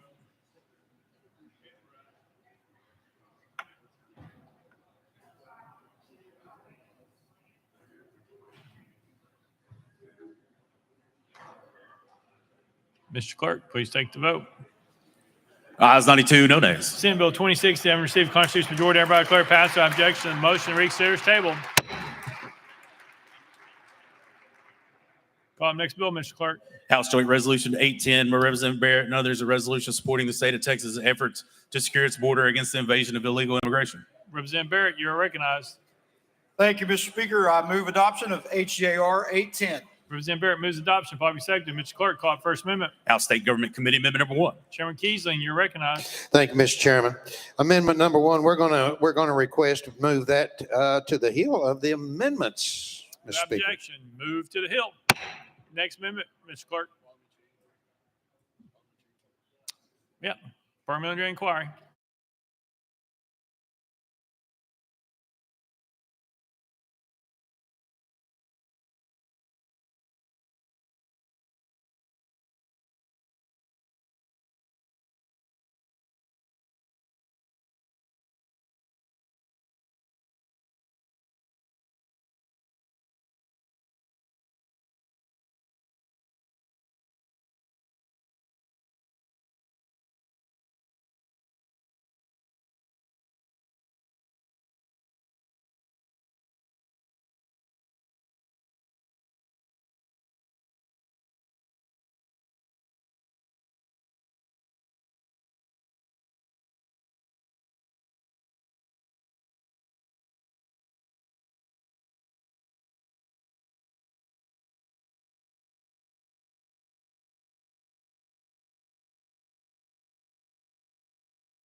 Mr. Clerk, call up next amendment. Mr. Speaker, House Amendment 2 by Representative Jones was timely filed. However, after conferring with counsel, Amendment number 2 has been deemed to be outside the scope of the caption. The caption of HJR 810 reads, "A resolution supporting the state of Texas' efforts to secure its border against the invasion of illegal immigration." Amendment 2 rewrites the substance of the resolution beyond the subject expressed in the caption. And to address the parliamentary inquiry is why does Amendment 2 not fit the caption? And that is because Amendment 2 rewrites the substance of the resolution beyond the subject expressed in the caption. Ruled out of order. Next amendment, Mr. Clerk. That brings the body back to House State Government Committee Amendment number 1. Representative Barrett, you're recognized. Thank you, Mr. Speaker. Trooper, please remove her. Oh, Chairman Keesling, you're recognized. Thank you, Mr. Chairman. We'll defer to Representative Barrett for an explanation. We're going to move to adopt. Chairman Keesling moves adoption of committee amendment number 1, probably seconded. Any discussion on the amendment? Seeing none. All those in favor of committee number 1 say aye. Aye. All those opposed say no. The ayes have it. You adopt it. Call up next amendment, Mr. Clerk. Mr. Speaker, no further amendments. No further amendments. Representative Barrett, you're recognized. Thank you, Mr. Speaker. I renew my motion. Representative Barrett renews this motion. Any discussion on the bill? Representative Jones, you're recognized. Thank you. My amendment that was outside the caption, I'm going to read because it's a response to this legislation. Whereas the General Assembly condemns Governor Bill Lee's actions in sending the Tennessee National Guard to the border in Texas, and whereas the deployment of the Tennessee National Guard to the border in Texas is an unnecessary waste of taxpayer money, now therefore be it resolved by the House of Representatives of the 113th General Representative Assembly Jones, of since the state that of amendment Tennessee. was ruled unconstitutional, not constitutional, then it's outside of the body of the bill, which means you're off topic of the bill. So if you want to continue, I suggest you ask questions, but you cannot read the amendment because it was deemed outside of the legislation due to outside of what it was. So if you like to go a different direction, you can. If not, then we can go to the next person. Representative Jones, you're recognized. Mr. Speaker, with all due respect, I have a right to represent my constituents, and this is the opinion of my constituents in opposing this resolution that is an unnecessary waste of taxpayer money. What you're saying is that I cannot read this, which is a challenge to his resolution. It's to contrary, to offer a contrary opinion to what he is saying, and saying that as opposed to his resolution, which is commending the governor, I come here on behalf of the people of District 52 to say we oppose and condemn the governor's actions in sending the National Guard to the border, further militarizing our border when it is a humanitarian crisis. One thing we will not hear from the sponsors, how much this is costing taxpayers. And in fact, we don't know. In the state of Indiana, sending the National Guard to the border costs $7.1 million. In the state of Missouri, it costs $2.2 million. In the state of Louisiana, it costs $3 million. What we will not hear tonight is how much it's costing Tennesseans to send our National Guard to the border, an unnecessary waste of taxpayer dollars that is about grandstanding and it's not about addressing the humanitarian crisis at hand. And so be it further resolved that this General Assembly urges Governor Bill Lee to recall those members of the Tennessee National Guard who have been deployed to the border in Texas, and be it further resolved that a certified copy of this resolution be transmitted to the Honorable Bill Lee, Governor of Jones, Texas. you're ruled out of order. Representative Pearson, you're recognized. This legislation and legislation like it, unfortunately, continues a trend that I've seen even coming through our Committee of State Government, which I have the good privilege of serving on, of continuing xenophobia and legislating it with resolution and laws. The reality is there are challenges at the border, as Representative mentioned, as it relates to a humanitarian crisis. It's not a myth to anybody that there's work that needs to be done to ensure that people who are coming to our border seeking relief, seeking asylum, are in need of having expedited court hearings. So we need more judges. We understand that there are needs that we have at our border to make sure people still have access to clean water, make sure they have access to utilities. We know what it means to care for folks who are coming up from any of our borders who are in need of care. But this legislation, which encourages further militarization and actually calls human beings illegal, is immoral, is wrong, is unjust, and is not something that that this body should be supporting. There are ways to address the issue of illegal immigration. Encouraging people to send troops and National Guards members to the border is not one of them. The Tennessee General Assembly should be ensuring that our resources are going to preventative solutions in helping our community, not further militarizing the border in support of Governor Abbott. I believe there are two very, very real issues with this resolution. And resolutions matter because they are the voice of 7 million people who we have the good privilege and fortune to represent here. And my constituents in District 86 are not xenophobic. My constituents realize a humanitarian crisis when they see one and are thoughtful enough and are capable enough to think critically about resolutions and solutions instead of political grandstanding on behalf of a political party. If you look at the guarantee clause of our Constitution and you actually look at case law, which I encourage my colleague to do when this was before our committee, you read this resolution and it says the following: whereas the failure of the Biden administration to fulfill this duty has triggered a constitutional provision that reserves to the states the right of self-defense, and Governor Greg Abbott has acted properly in declaring an invasion and invoking Texas's constitutional authority to defend and protect itself, obviously shows that there is a serious lack of understanding when it comes to the Constitution. Article 4, Section 4,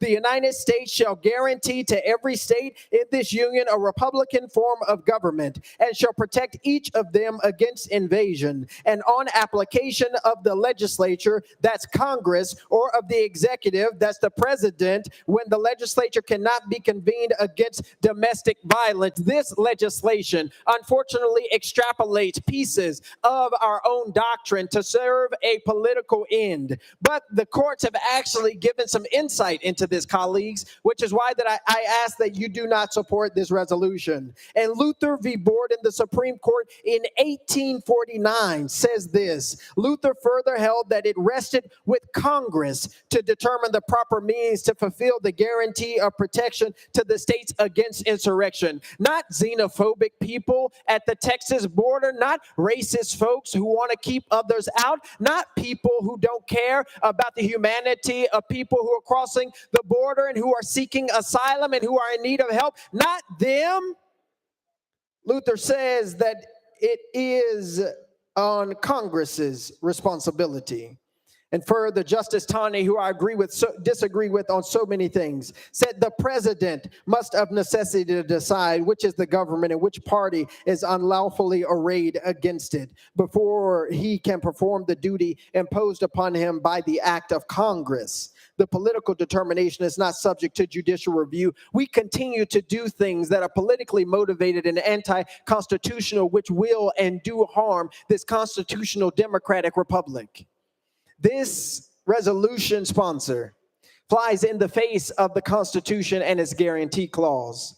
It meets a political end for you and for my colleagues who are standing there, but it does not address the very real issues that we must, including the issues of immigrants who are in our state who are in need of more support in order that they can be and can become citizens of our great state.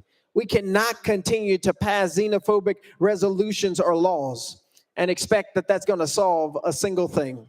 Recognize the history, be honest about the facts, and then present real solutions. This is not that. Representative Barrett. Thank you, Mr. Speaker. There's a lot there, so if you'll bear with me, members. First, to the member from Shelby County, you'll be surprised, I think, both you and your colleague from Davidson County, that I actually agree with you in part. This is a humanitarian crisis. There is a humanitarian crisis at the border. What we disagree on, though, is what's caused that. And we disagree on what needs to be done to help stop it and turn it around.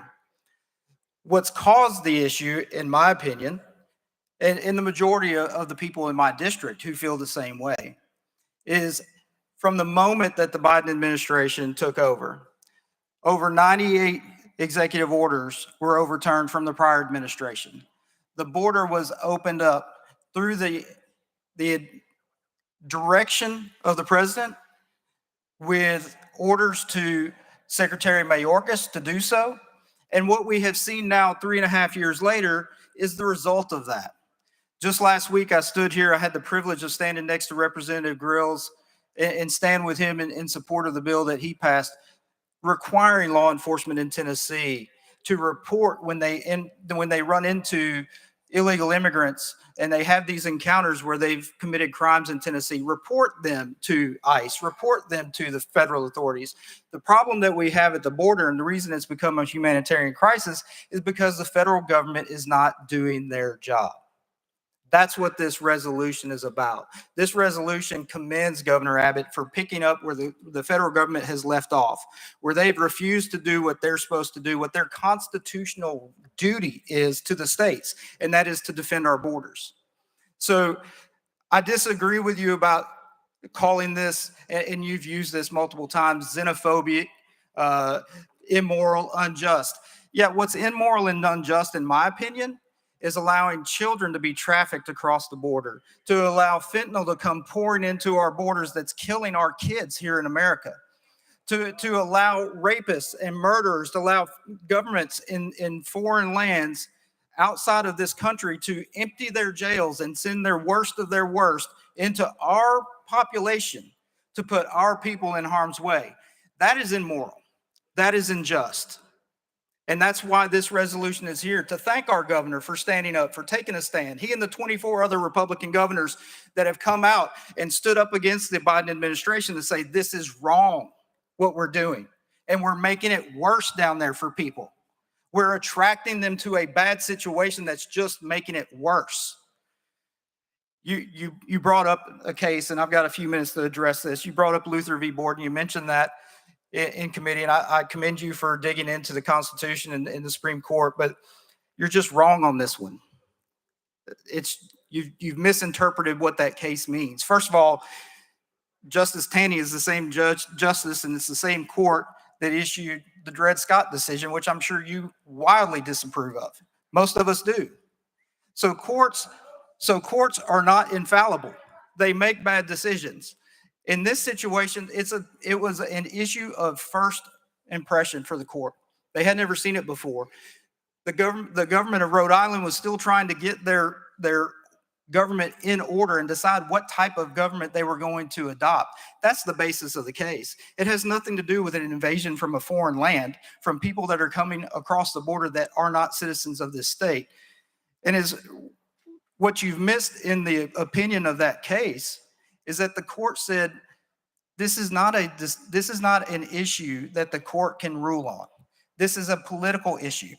So where you reference that this is for Congress to decide or president to decide, that's partially right. The court said that they can't issue a ruling on this because it's a non-justiciable issue, which means we're here as a body, a political body, to say we support what Governor Abbott is doing. We support that he and Texas and the National Guardsmen, the ones that our governor has sent down there to help, and 24 other governors have done the same. We support their efforts to secure our border, secure Texas' border, because this is not a Texas problem. It's not a Tennessee problem. This is all 48 states in the lower 48 are dealing with the ramifications of what's happening at the southern border. And if we don't do something about it, if our president doesn't do something about it, then it's absolutely in our purview as state government to do what we can to protect our citizens. It's our duty. We swore an oath to do that. Representative McCallum. Thank you, Mr. Speaker. Move previous question. Previous question been called. I'm sure there's objection. We're on the board. All those in favor of previous questions vote aye when the bell rings. Those opposed vote no.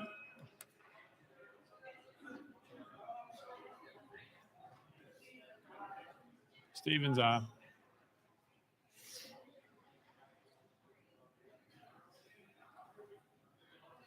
Mr. Clerk, please take the vote. Aye, 70-21 nays. Previous question prevails. We're voting. All those in favor of House Joint Resolution 810 as amended, vote aye when the bell rings. Those opposed, vote no. As every member voted, does any member wish to change their vote? Stevens, aye.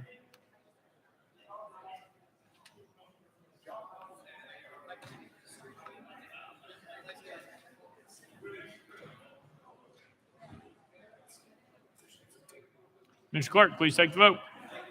Aye, 70, 23 nays. House Joint Resolution 810, having received a constitutional majority, hereby declare adopted without objection. Motion for reconsider is tabled. Call up next bill, Mr. Clerk. House Bill 2312 by Representative Baum. Leader Lamberth. Thank you, Mr. Speaker. Make a motion to move this to the next available calendar, next available space. Without objection, so ordered. Call up next bill, Mr. Clerk. House Bill 1535 by Representative Bricken and others relative to property bought at a county at a tax sale. Representative Bricken, you're recognized. Thank you, Mr. Speaker. I move for passage of House Bill 1535 on third and final consideration. Representative Bricken moves passage by second. Mr. Clerk, call up First Amendment. House Local Government Committee Amendment Number 1. Chairman Crawford, you're recognized. Thank you, Mr. Speaker. This amendment adds the county population requirements to this section. I move to adopt. Chairman Crawford moves adoption of Committee Amendment Number 1. Probably second. Any discussion on the amendment? Seeing none, all those in favor of Committee Amendment Number 1 say aye. Aye. All those opposed say no. The ayes have it. You adopted. Next amendment, Mr. Clerk. Mr. Speaker, no further amendments. Representative Bricken, you're recognized. Thank you, Mr. Speaker. This is just a local bill affecting Coffee County only. It just exempts the county from paying HOA fees if they take in property in a delinquent property sale. With that, I renew my motion. Representative Bricken renews his motion. Any discussion on the bill? Seeing none, any objection to the question? Seeing none. All those in favor of House Bill 1535 as amended, vote aye when the bell rings. Those opposed, vote no. Has every member voted? Does any member wish to change their vote?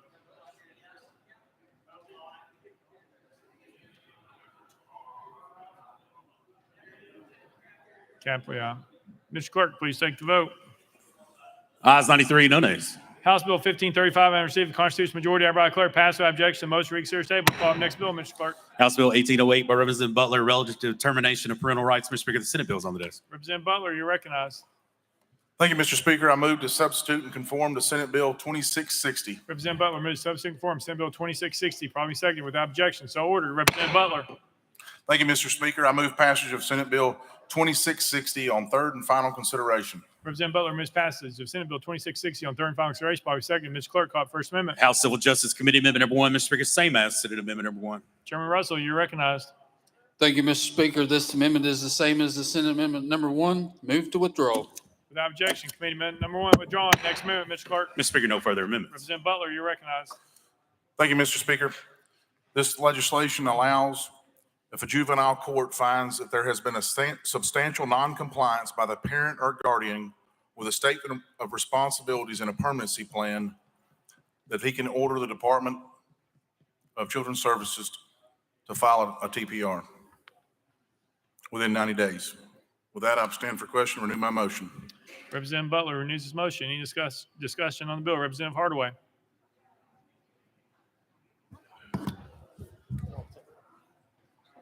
Thank you, Speaker. To the sponsor, how does this change the process that's in place now, especially in terms of time? Representative Butler. Thank you, Mr. Speaker. This actually gives the court the ability, if we have a parent that's not complying with their permanency plan, for the judge to step in and order them to file a termination of parental rights. So many times we have a roller coaster that these children deal with, and this is to help stop that. Representative Hardaway.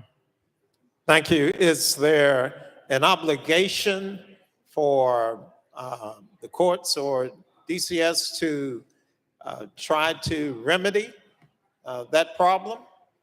Find out why the parent is in noncompliance and to put resources towards bringing that parent into compliance? Representative Butler. Mr. Speaker, many times that's done by it's not done by typically by an individual. It's done by a team normally that are involved in the particular case that are addressing the needs of the child and or the parent. The parent may be required to take counseling, for example, and so those classes are made available. It's the parent's responsibility to go to that counseling if that's one of those issues. So many times they are working diligently to try to help that parent meet all these requirements. But if time and time again they've not complied, this just simply allows the court to say enough's enough. We've given you 10 chances and that's all we're going to give you. Representative Hardaway. So is it we still have judicial discretion on moving towards this termination? Representative Butler. Thank you, Mr. Speaker. It would be the court that decides that unless there's any other requirements that are met. There's other stipulations in the code that would allow for a termination of parental rights. But this is when they're not meeting or complying substantially with a permanency plan. Representative Hardaway. All right, thank you for the explanation.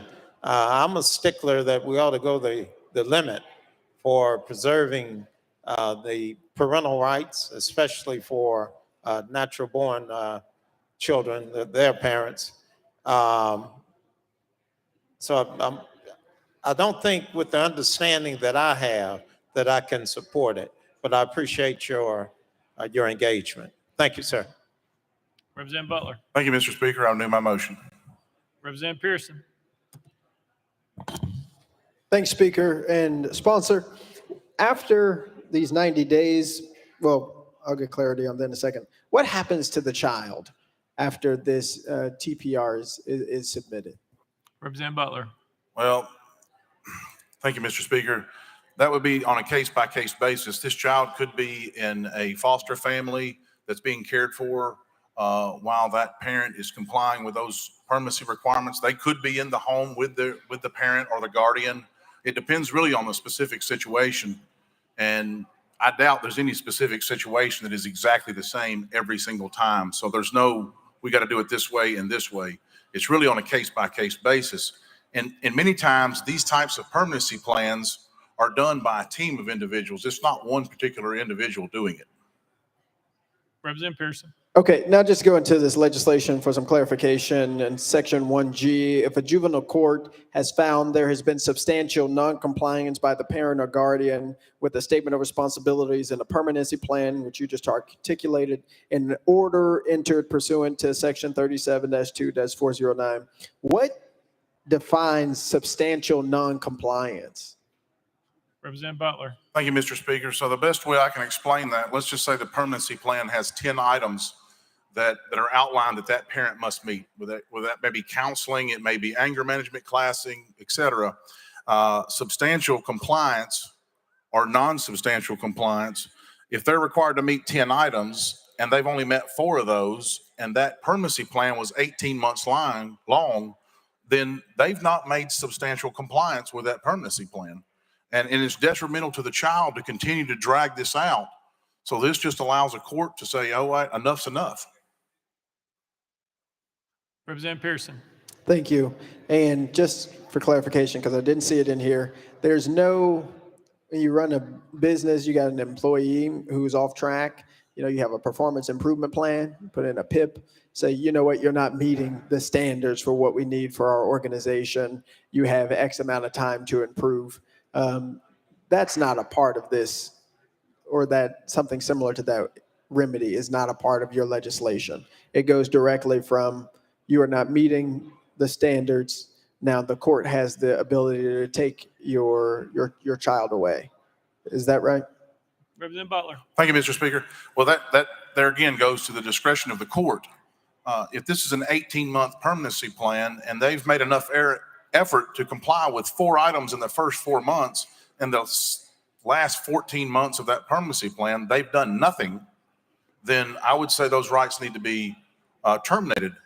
So if they're making an effort, this is a group, a team that's typically evaluating these situations. It's not one particular individual that goes to the court and says, hey, they've only met 5 of these things, but they're working on 6 and 7. So it's not quite that simple. I think in most cases, the Department of Children's Services is trying to do what's best in the best interest of that child, but we've got to have effort on the parent's behalf. And if they're making an effort, and even if they're not met all of the items, if they're making an effort to meet those items, there'll be no termination. This legislation wouldn't apply. Representative Pearson. Thank you for saying that, and I appreciate that being your intention. I really do. But that's not a guarantee in this legislation, right? Like, yes, they could be excelling in some of the areas, working on the other ones, but there's no guarantee that their rights won't get terminated, even if they're working on the other ones. That's just your intention or hope as this gets implemented, right? Representative Butler. Thank you, Mr. Speaker. Well, that there again goes back to the court, and that's not my intention, as you said. My intention is to do what's in the best interest of the child.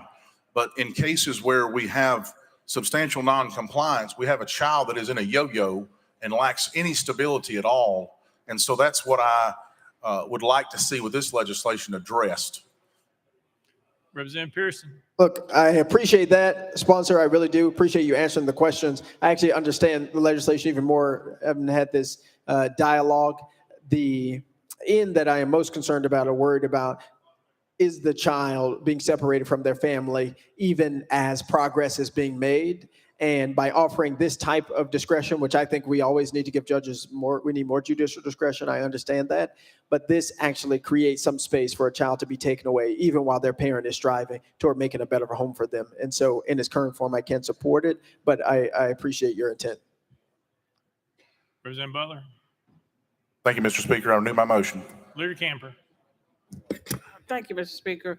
Representative, what is the process now and how much time do they have to give notice currently before we adopt this amendment to the bill? Representative Butler. Thank you, Mr. Speaker. There's really nothing in the code that specifically addresses this particular issue. And there's so many details that go into every specific case with a child. It's hard to put everything in a box. And so sometimes a permanency plan could be 6 months, sometimes it could be 12, sometimes it could be 18 months. And to address my colleagues' concerns over there, this is decided by a team. It's not going to be one particular individual at the Department of Children's Services that's addressing these particular issues. So this is trying to fix a gap in the system where we've had a child that has been removed from a family. And they've been placed back with the family after they've met 3 or 4 of these 10 items, for example. And after 6 months, the child gets removed again. And then here we go with this permanency plan. Well, you've only met 4 of those. You've got 6 more to do. And it's a roller coaster for the child. Most of the time, I would say, the child is still with the parents or the guardian, and they're working through some of these issues. They're doing home inspections. They're checking their grades. They're checking their attendance. They're making sure the home is clean. They've got their food, et cetera. But in cases where they're not doing what they need to do, this legislation addresses that. Leader Camper. Thank you for that answer. What I found is that the parents are really struggling, the reason the child was removed to begin with. So a lot of the issues that they're dealing with could be the reason they've only met 4 of the 10 in the instant that you gave. And because DCS have so much experience in this, to me, it looked like they would have at least some proposed amount of time. That's why I asked that question, maybe 6 months, because they know what they're working with these families. And some of the things that the families are going through takes time to actually achieve and get done, because if let's say if it's a drug situation and they relapse, that takes time, but it doesn't mean they're not trying. And DCS has an understanding of that. So what we're going to be doing is really tying their hands, because we're saying you shall do this irrespective of what's going on with the family dynamics that they know is happening, and they know exactly where that family is in the process. The other thing that I'm concerned about is, I've never really been for terminating parents' rights. As much as we think children feel some kind of way about what their parents are going through, they love their parents. And so to terminate their rights, to me, has to be something momentous. I mean, it's like something really momentous to terminate a parent's right.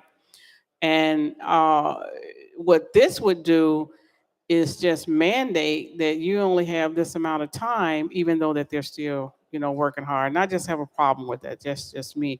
And I know families are struggling and they're going through a lot to try to, do what's being asked of them to do.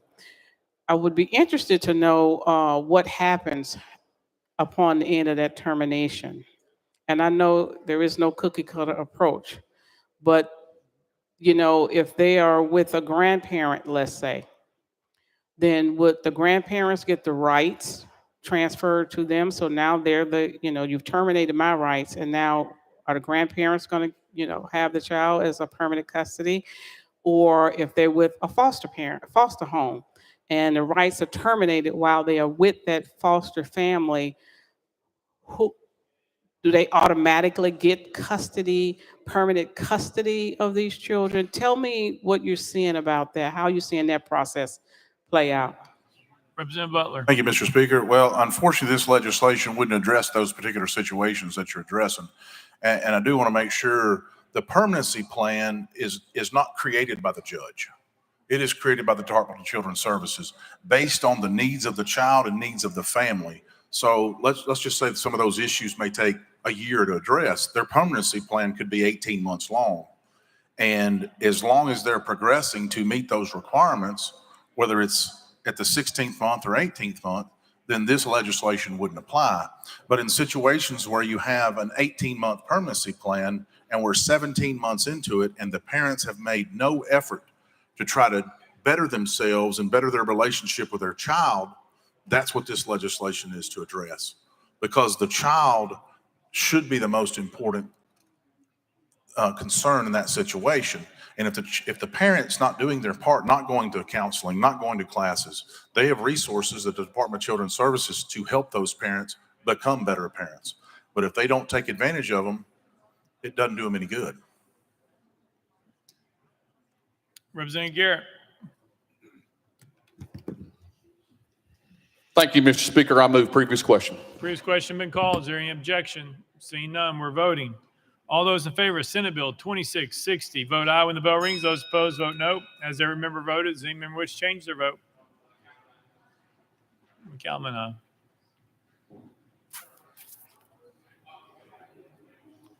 Mr. Clerk, please take the vote. Ayes 66, 22 nays, 5 present, on vote. Senate Bill 2660, having received a constitutional majority, everybody declare passed without objection. Most reconsider table. Next bill, Mr. Clerk. House Resolution 101 by Representative Bolso, a resolution approving the amendments and revisions to the Tennessee Rules of Appellate Procedure promulgated by the Supreme Court of Tennessee pursuant to the provisions of Tennessee Code Annotated Title 16, Chapter 3, Part 4. Representative Bolso, you're recognized. Thank you, Mr. Speaker. I move adoption of H.R. 101. Representative Bolso moves adoption. Probably seconded. Mr. Clerk, any amendment's been filed. Mr. Speaker, no amendments filed. Representative Bolso, you're recognized. Thank you, Mr. Speaker. Members, this is the annual rules package that comes to us from the Supreme Court of Tennessee. This rule in particular seeks to revise 2 rules of appellate procedure, Rules 30 and Rules 31, that govern the form of briefs and the time when briefs must be filed. With that, Mr. Speaker, I renew my motion. Representative Bolso renews his motion. Any discussion on the bill? Seeing none, any objection to the question? Seeing none. All those in favor of House H.R. 101, vote aye when the bell rings. Those opposed, vote no. Has every member voted? Does any member wish to change their vote? Mr. Clerk, please take the vote. Ayes 85, 1 nay, 3 present, unvoted. H.R. 101, having received a constitutional majority, everybody declare adopted without objection. Most reconsider table.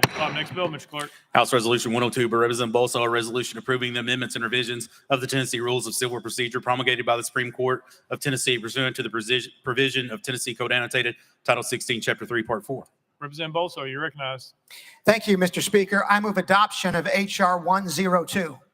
Representative Bolso moves adoption. Probably seconded. Mr. Clerk, any amendments been filed? Mr. Speaker, no amendments filed. Representative Bolso, you're recognized. Thank you, Mr. Speaker. Members, this is the bill that comes to us as part of the rules package regarding the Tennessee Rules of Civil Procedure.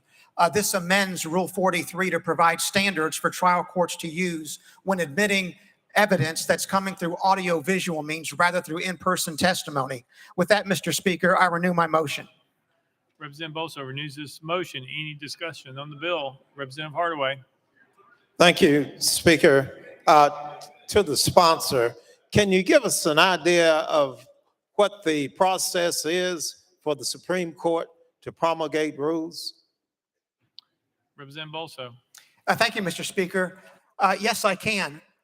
Under statute, the General Assembly must review and approve any rules that the Supreme Court of Tennessee promulgates. In this case, these rules were promulgated on January 11 of this year, and the Supreme Court gets its rules package from the Advisory Commission on the Rules of Practice and Procedure, which once again is something that is set out by statute. So the process begins with the Advisory Commission. It goes to the Supreme Court. The Supreme Court issues an order. Then the Supreme Court's order modifying rules has to be adopted by both this chamber and the Senate. Representative Hardaway. Thank you, Speaker. There is an opportunity for the public to have input, and if so, at what level? Representative Bolso. Thank you, Mr. Speaker. Yes, the Supreme Court puts out rule regulations or proposed modifications to rules for public comment prior to issuing its order formally adopting the rules. Representative Hardaway. Thank you. I think it's important that our constituents understand as these rules change on how and why and what the process is. So thank you for the explanation, sir. Representative Dixie. Thank you, Mr. Speaker. Just curious, what are some of the new standards that must be met with, for this new evidence? Representative Bolso. Thank you, Mr. Speaker. If I understand the question, it's what standards are being adopted under Rule 43? Yes. Is that the question? Representative Dixie. Yes, you said it was establishing some new standards under this new rule. So can you explain what those new standards would be? Representative Bolso. Thank you, Mr. Speaker. Yes, I certainly can. When we actually look at the rules package that came to us from the Supreme Court, you will note that there are a series of approximately 20 factors that a court is to consider in determining whether to admit testimony by contemporaneous audio-video means. The standards include the witness's age and disability, whether the use of an interpreter would be requested or required, whether the witness is a lay witness or an expert witness, procedures for handling of exhibits, procedures for making and ruling upon objections, and the list goes on to address all factors that a trial court would want to consider in deciding whether to allow audio-video testimony. Representative Dixie. Very good. Anyone else? Seeing none, any objection to the question? Seeing none. We're voting. All those in favor of House Resolution 102, vote aye when the bell rings. Those opposed, vote no. Has everyone voted? Does anyone wish to change their vote?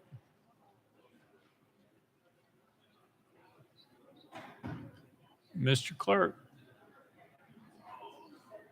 please take the vote. Ayes 87, no nays, 3 present, unvoted. House Resolution 102, having received the constitutional majority, everybody declare adopted without objection. Most reconsidered table. Next bill, Mr. Clerk. House Bill 2435 by Representative Bolso relative to instruction. Representative Bolso, you're recognized. Thank you, Mr. Speaker. I move passage of House Bill 2435 on third and final consideration. Representative Bolso moves passage. Bobby seconded. Mr. Clerk, call it First Amendment. House Education Instruction Committee Amendment number 1. Chair Lady Moody, you're recognized. Thank you, Mr. Speaker. I move to adopt and defer to the sponsor for further explanation. Chair Lady Moody moves adoption of Committee Amendment number 1 properly seconded. Any discussion on the amendment? Seeing none, all those in favor of Amendment number 1 say aye. Aye. All those opposed say no. The ayes have it. You adopted. Next amendment, Mr. Clerk. House Amendment 2 by Representative Bolso. Mr. Speaker, it was timely filed. Representative Bolso, you're recognized. Thank you, Mr. Speaker. Members, this is simply a technical amendment that removes 2 words in the proposed legislation which are not necessary. With that, I move adoption, Mr. Speaker.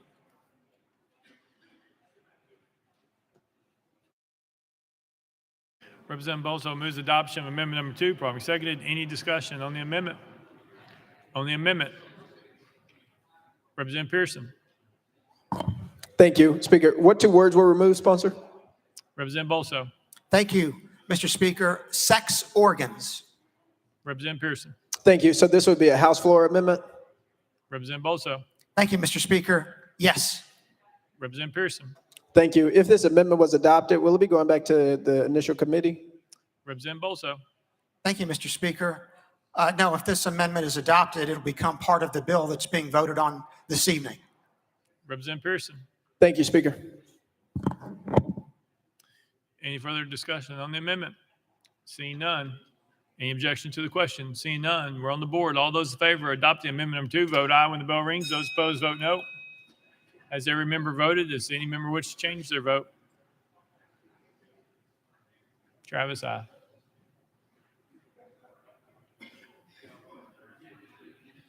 Mr. Clerk, please take the vote. Ayes 67, 23 nays. Amendment number 2 is adopted. Next amendment, Mr. Clerk. House Amendment 3 by Representative Bain. Mr. Speaker, it was timely filed. Representative Bain, you're recognized. Thank you, Mr. Speaker. This amendment deletes the language referencing the Meet Baby Olivia bill and replaces it with language that schools shall not present the Meet Baby Olivia video as it contains scientifically inaccurate information. I move to adopt the amendment. Representative Bain moves adoption of amendment number 3 properly seconded. Any discussion on the amendment? Representative Bolso, you're recognized. Thank you, Mr. Speaker. I oppose this amendment because the Baby Olivia video, which is one video noted in the bill that would meet the standards set out in the statute, is in fact medically accurate and has been determined so by a panel of qualified obstetricians and gynecologists. So I would urge members to vote against this amendment. Representative Bain. Thank you, Mr. Speaker. Okay, so the American College of Obstetricians and Gynecologists, a professional organization with over 60,000 members, has said the video is anti-abortion misinformation designed to manipulate the emotions of viewers.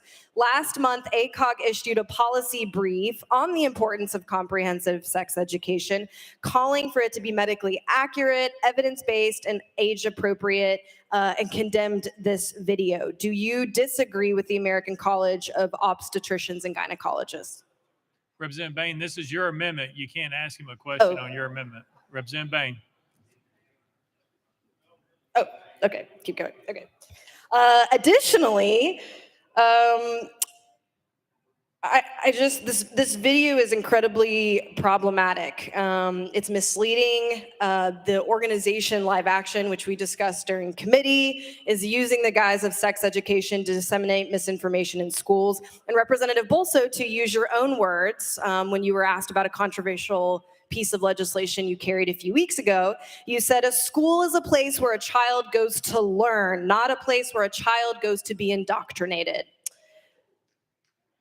So with that, I move for adoption. Any further discussion on the amendment? Seeing Representative Hardaway.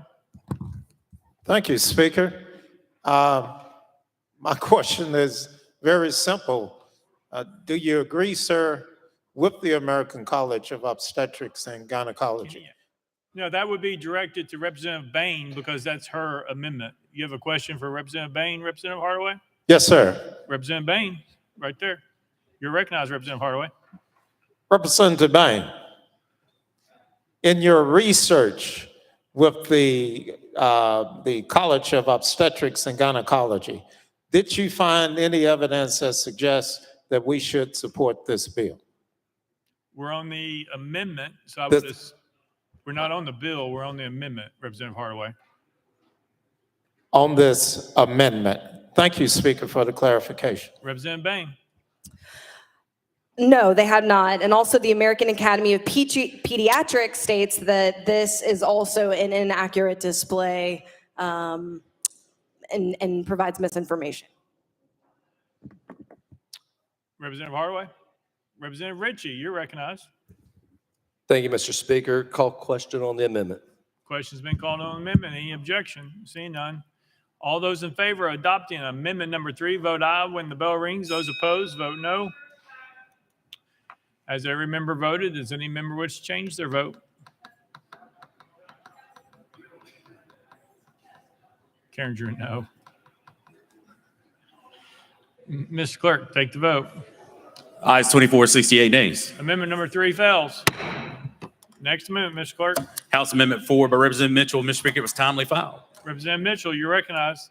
Thank you, Mr. Speaker. This is our annual one of numerous amendments to repeal the voucher plan, the ESA plan. in the state of Tennessee. We've had this around since 2019. You know, it was never passed on this House floor.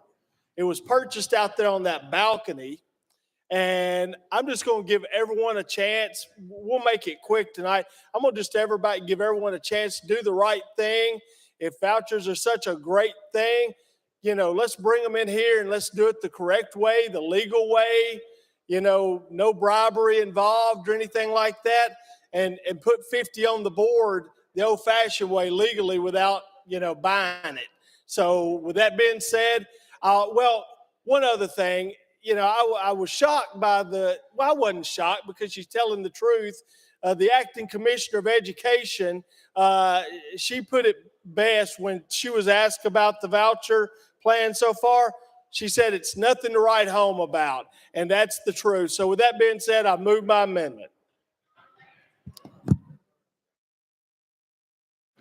Representative Bolso. Thank you, Mr. Speaker. I oppose this amendment, obviously, because it does not have anything to do with the substance of the bill that's before the body. And for that reason, I urge all members to vote against this amendment. Lear Lamberth, you're recognized. Move previous question on the amendment. Previous question's been called. Any objection? Seeing none, we're voting. All those in favor of adopting amendment number 4, vote aye when the bell rings. Those opposed, vote no. Has every member voted?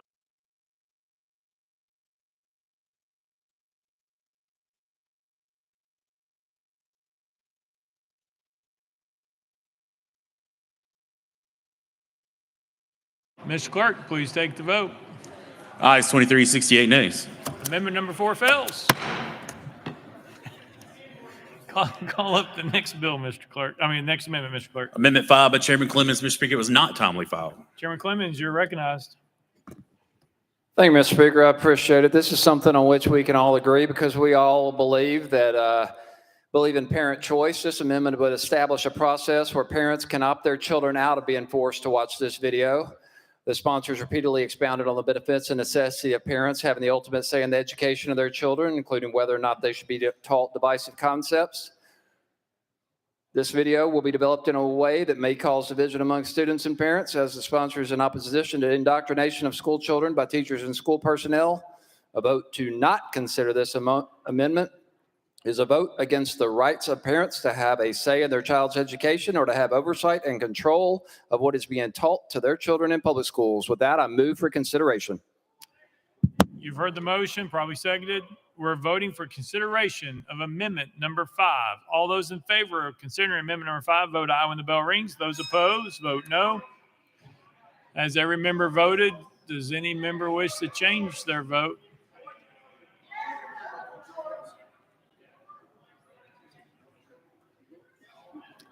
Mr. Clerk, take the vote. Ayes 29, 63 nays. In accordance with Rule 60B, having failed to receive the necessary 2/3 vote, the motion to consider amendment number 5 fails. Next amendment, Mr. Clerk. Mr. Speaker, no further amendments. Representative Bolso, you're recognized. Thank you, Mr. Speaker. Members, this bill that we have before us tonight arises out of a statute that this body passed in 2012 with regard to a family life curriculum. This body specified that a family life curriculum must include certain instruction and may not include other type of instruction. The bill before us tonight simply seeks to add one requirement to family life curriculum, and that is that as part of any family life curriculum involving human growth, human development, or human sexuality, that a high definition ultrasound or a computer generated animation of at least 3 minutes in length showing fetal development from conception through birth be shown as part of that curriculum. With that, Mr. Speaker, I renew my motion. Representative Bolso renews his motion. Representative Hardaway, you're recognized.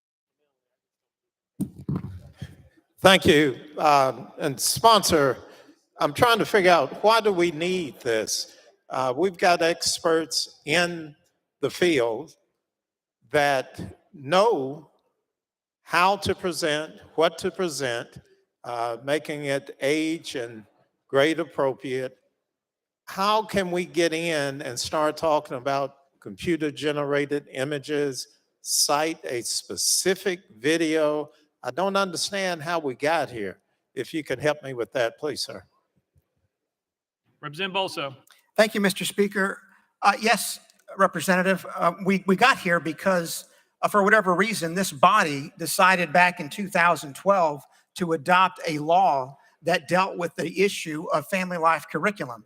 Rather than leaving it to local education associations or to any other body, it determined that a family life curriculum that met certain requirements should be taught by our public schools across the state. That is how we got here. Tonight, because of the technological advancements that we've had since 2012, we are adding simply one requirement to the list of requirements in the family life curriculum, which is the showing of a high definition ultrasound or a high quality computer generated animation that shows fetal development.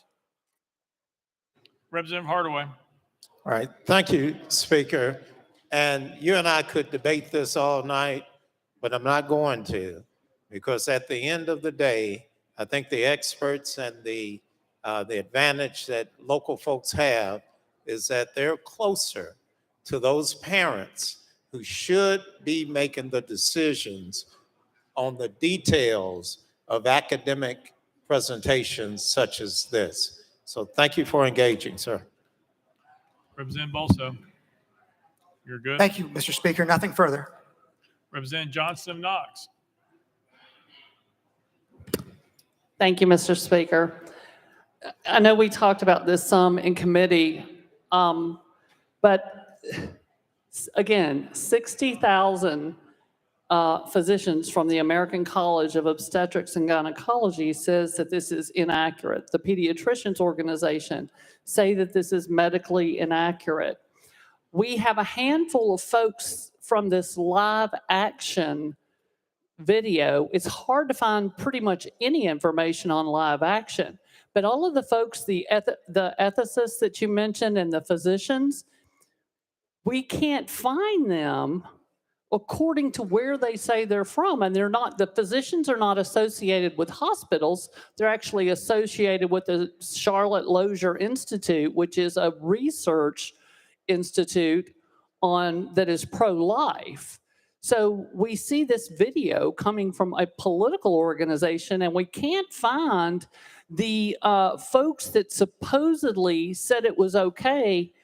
We can not find where they're located right now. It's very suspect. There was an article written about it today, about how suspect these folks are, because we can't find them at the places where they're supposed to be. Why would we go against the largest medical organization of professionals that this is their job? Why would we ignore what they have to say and go with some sketchy folks that we can't seem to find anywhere, and they're not listed on the live action website? Representative Bolso. Thank you, Mr. Speaker. My good friend representative from Knox County, I'd say for two reasons. First, let's look at the credibility of the organization that you're talking about. You're talking about the American College of Obstetricians and Gynecologists. That is a pro-abortion advocacy group. They say that explicitly on their website, which you can find at acog.org. They say abortion is essential health care. That is the perspective from which they are coming. When you look further into their website, you can find other grounds on which to question their credibility. I think all of us in this chamber know that only a woman can become pregnant. We know that from biology, yet when you look at the ACOG website, they refer to, quote, pregnant and lactating people, close quote, implying that men can become pregnant or that men can lactate. That is the type of political organization that ACOG has become. The second reason is that it's one thing to say that something is medically inaccurate. It's another thing to state specifically what the inaccuracy is so that it can be dealt with. And so it's difficult to respond to a claim that something in general is inaccurate without stating specifically why the video is supposedly inaccurate. Representative Johnson. The video is inaccurate because the milestones are off. And the reality is, it is life-saving care. Physicians recognize that. An ectopic pregnancy, a molar pregnancy, those late-term situations where women are going to lose their life, lose their baby's life, things have to be done. That is why physicians say abortion is health care.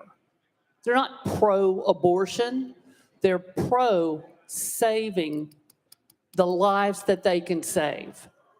And this should be embarrassing to anyone in the state who doesn't care about teaching our kids actual science. We learn this in biology class.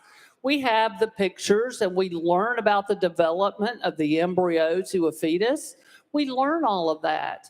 We don't need manipulative video that comes from a political organization that is not factual.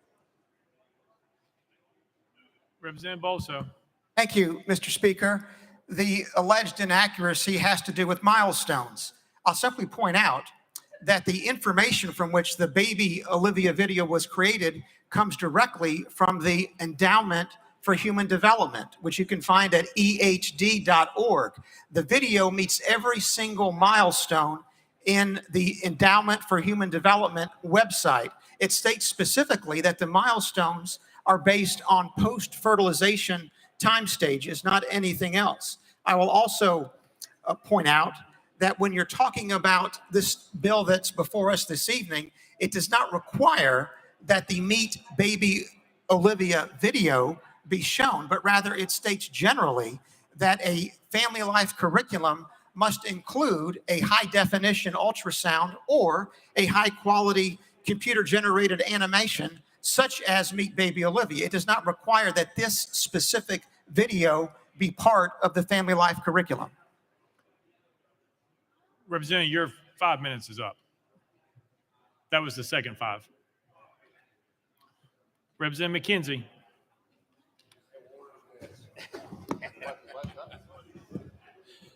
Thank you, Mr. Speaker. To the sponsor, you've had several pieces of legislation that have come through from an education standpoint. You've been consistent about 2 things, parental choice and indoctrination. Let me ask a simple question. Doesn't this bill go 180 degrees out of phase with parental choice and indoctrination? Representative Bolso. Thank you, Mr. Speaker. Representative, it does not, but it's a thoughtful question, so let me give you a thoughtful answer. Education has to do with teaching facts. Indoctrination has to do with teaching beliefs. When you'll recall from your classical education that knowledge falls into 1 of 3 categories: theoretical, practical, or productive. You know, theoretical knowledge is that which is knowledge for its own sake, much like the study of natural science, much like the study of mathematics. A practical education is something that maybe a teacher who's studying education in college might be going through because she wants to teach once she's finished with her college degree. That's a practical form of education. Productive education has to do with someone who might be in a TCAT who's learning carpentry, who's going to build tables and chairs and other things. That's productive. In every one of those cases, what's going on is that you have education, which, as you know, comes from the Latin educare, which means to bring forth or to lead out. So education has to do with bringing forth knowledge from a student. On the other hand, indoctrination does not concern facts, it concerns beliefs. One may learn a religious doctrine, one may learn a moral doctrine, but whatever one learns, it has to do with beliefs, not with facts. That is the distinction, Representative, between education and indoctrination. With regard to parental choice, I'll simply point out that the statute itself that we're talking about amending here tonight, 49-6-1304, says nothing about parental choice. Those are issues that are left to the local education authorities. Representative McKenzie. Thank you, Mr. Speaker, and thank you for that eloquent examination of education in the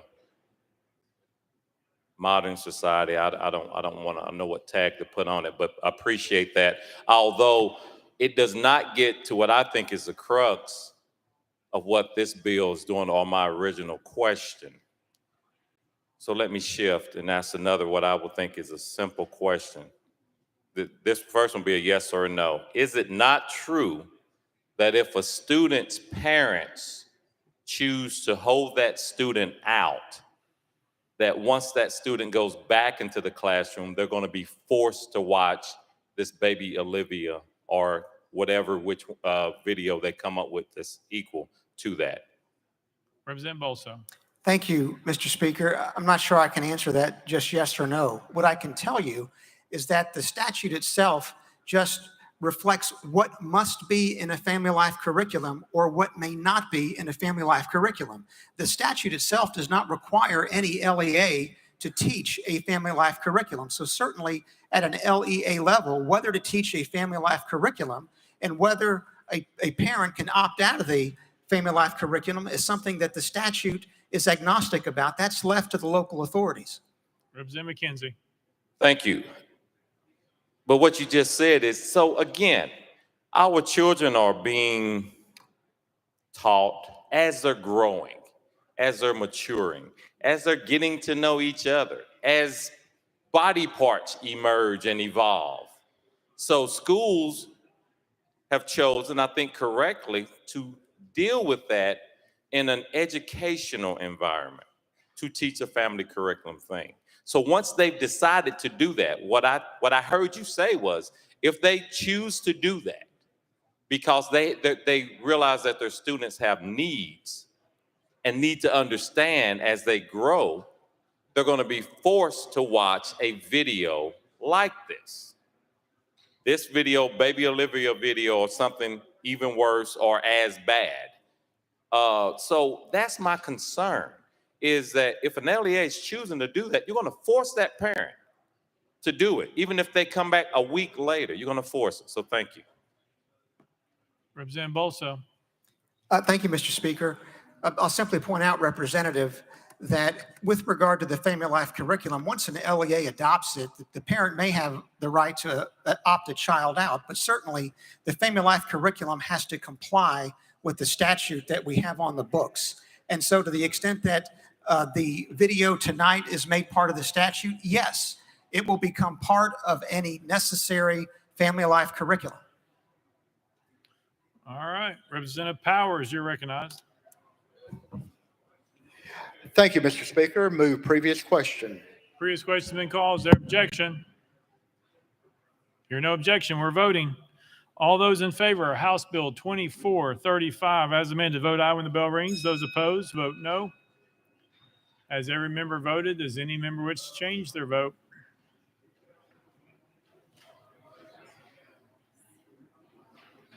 Mr. Clerk, please take the vote.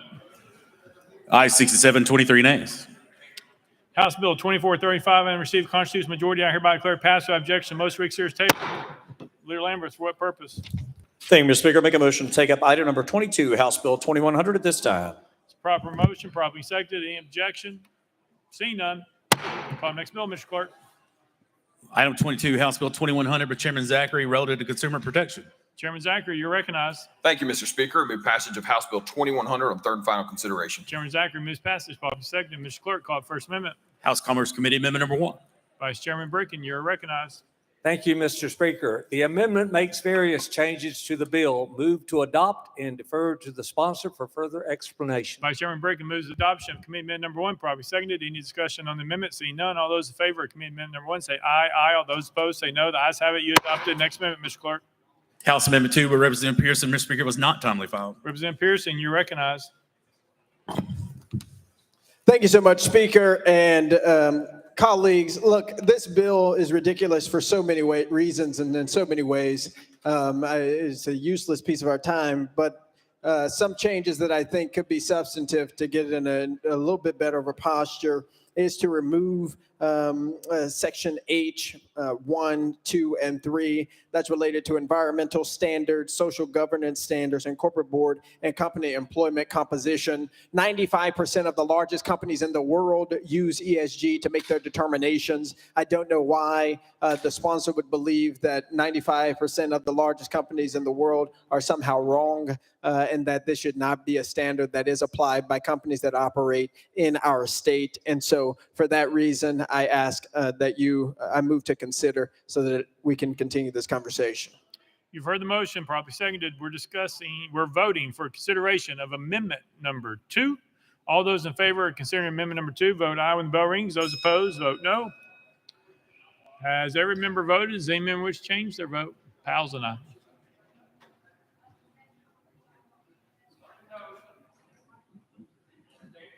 Mr. Clerk, please take the vote.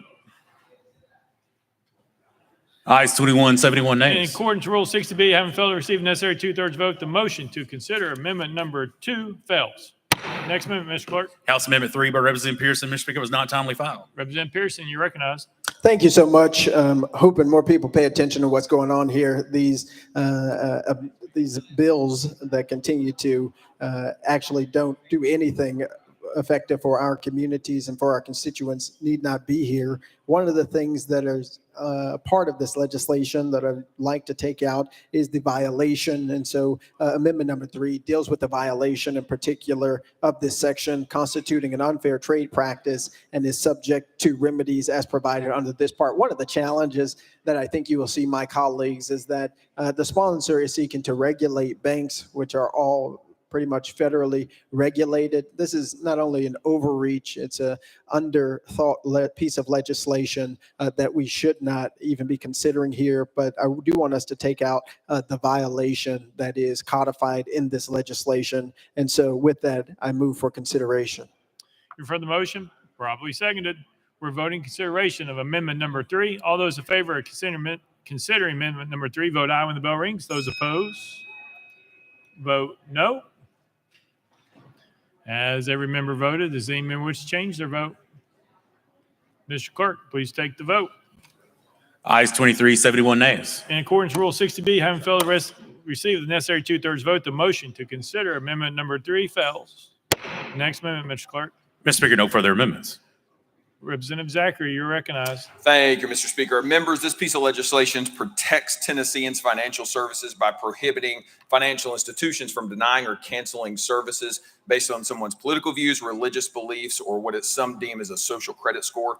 It also provides a section of notification that if a bank does deny or cancel services, they have to provide notification unless otherwise prohibited by federal law. So with that explanation, Mr. Speaker, I would do my motion. Chairman Zachary renews his motion. Any discussion on the bill? Representative Shaw, you're recognized. Thank you, Mr. Speaker. Sponsor yield. Representative Zachary. Yes, sir. I get a moment to talk to my banker today because I didn't understand this. Can you tell me why this is needed?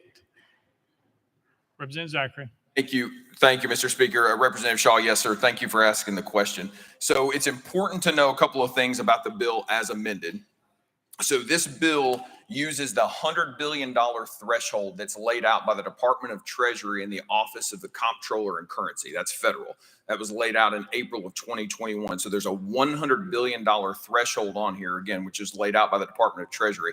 So it applies to the 28 largest banks in the country that are doing business in the state of Tennessee. But what we've seen is a pattern develop among the largest institutions in the country related to financial services for people throughout the country, but specifically in Tennessee. We've got an example, and I've got some here, and I can share this with you later if you'd like, but there are at least 7 institutions that I have listed here, starting with Indigenous Advanced Ministries, the National Committee for Religious Freedom, Arkansas Family Council, and my pages are not in order, Representative Shaw, so please forgive me. There's others listed in here, but my pages are a mess. So we've got multiple institutions that have been, their services have been canceled while they have been longtime customers of a bank. For specifically, Indigenous Adventure in Memphis, their services were canceled after 8 years with Bank of America, and they were given no reason why. 4 months later, Bank of America told the Daily Mail that they canceled them because they had a collection service in Uganda. Indigenous Adventure does not have a collection entity in Uganda. They also canceled the services of the church, the bank services of the church that were supporting Indigenous Adventure. So this is just one example in Tennessee where one of the larger banks canceled services of a religious institution and gave them no reason. So this particular piece of legislation takes this and puts this under the Tennessee Consumer Protection Act of 1977. So that way, if there is a violation, it gives the Attorney General the ability to better investigate that. And this is a quote that I have from the Attorney General's office, because there's probably going to be some questions. Are there really these cases going on in Tennessee right now?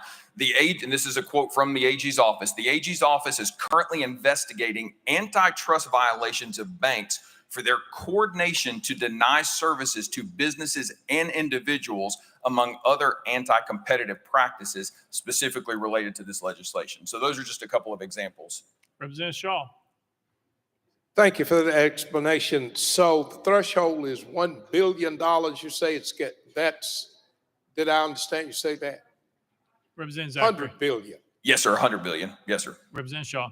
Thank you.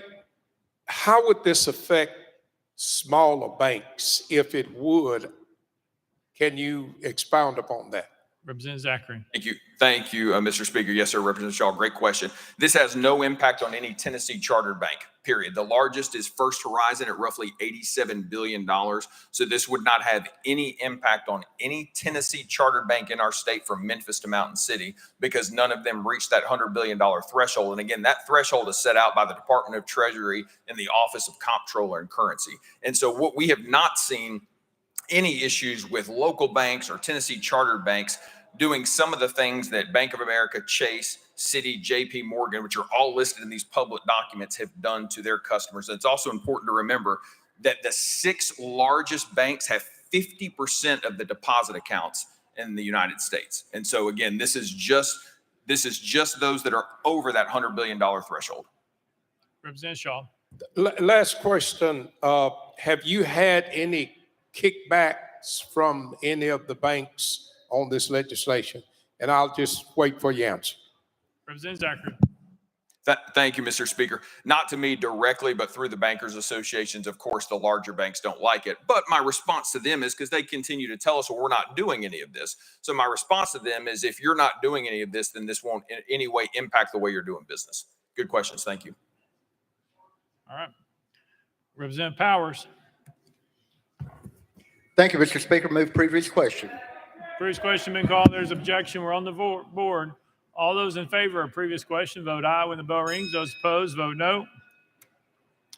Has every member voted? Does any member wish to change their vote?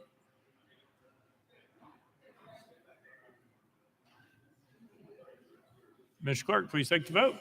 Aye, 71, 23 nays. Previous question prevails. We are voting. All those in favor of House Bill 2100 as amended, vote aye when the bell rings. Those opposed, vote no.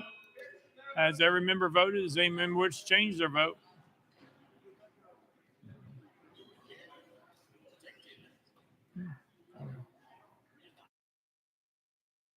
Mr. Clerk, please take the vote. Aye, 70, 23 nays. House Bill 2100 having received a constitutional majority, everybody declare passed without objection. Motion to reconsider table. Call up next bill, Mr. Clerk.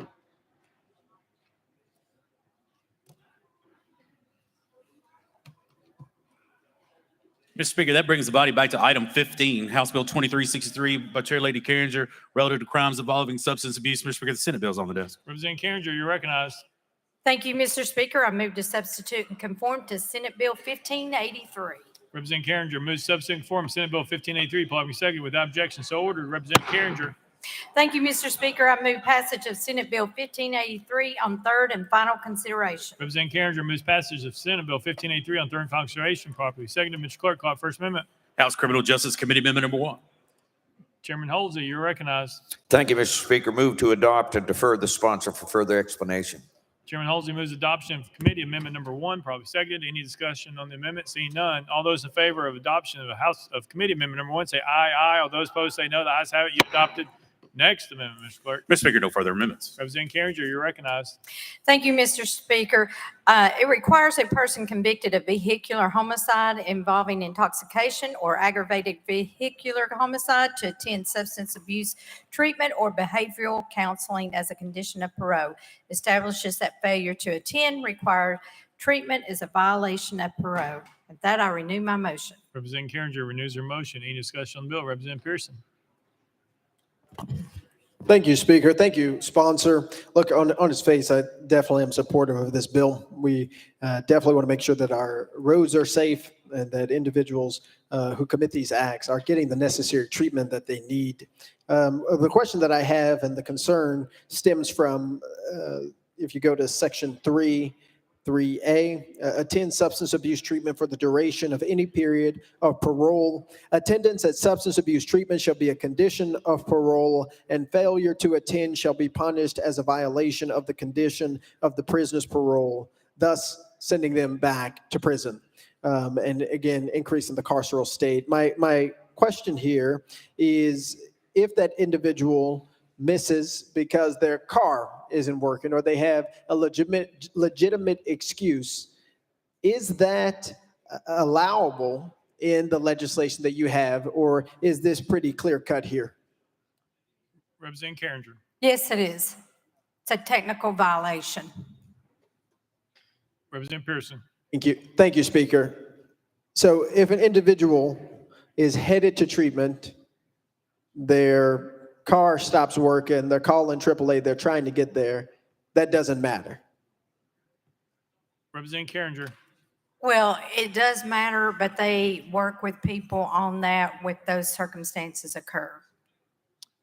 Representative Pearson. I appreciate you saying that, and maybe I'm understanding your intention clear, but your legislation isn't clear, sponsor, because it says failure to attend shall be punished as a violation. And typically in our legislation, if something is more permissive, it'll say maybe. And so is that a change you're willing to make? Representative Carringer. Oh, I am not going to make that change. Just because of violation does not mean that they are going to be subject back to being incarcerated. Representative Pearson. Thank you. I'm not sure if I'm understanding our back and forth here well. You've said an individual being able to explain their reason for missing, going to AA or whatever the case might be, we would not want for there to be an extremely harsh punishment. But here you have that it shall be punished as a violation of the conditions of the prisoner's parole, which is always quite extreme, either in the length of parole time, being sent back to prison, depending on the things that they have done. If you do know that, that would be helpful here. But why would we not say maybe, and that give the parole board, that give the parolee the opportunity to articulate their reasoning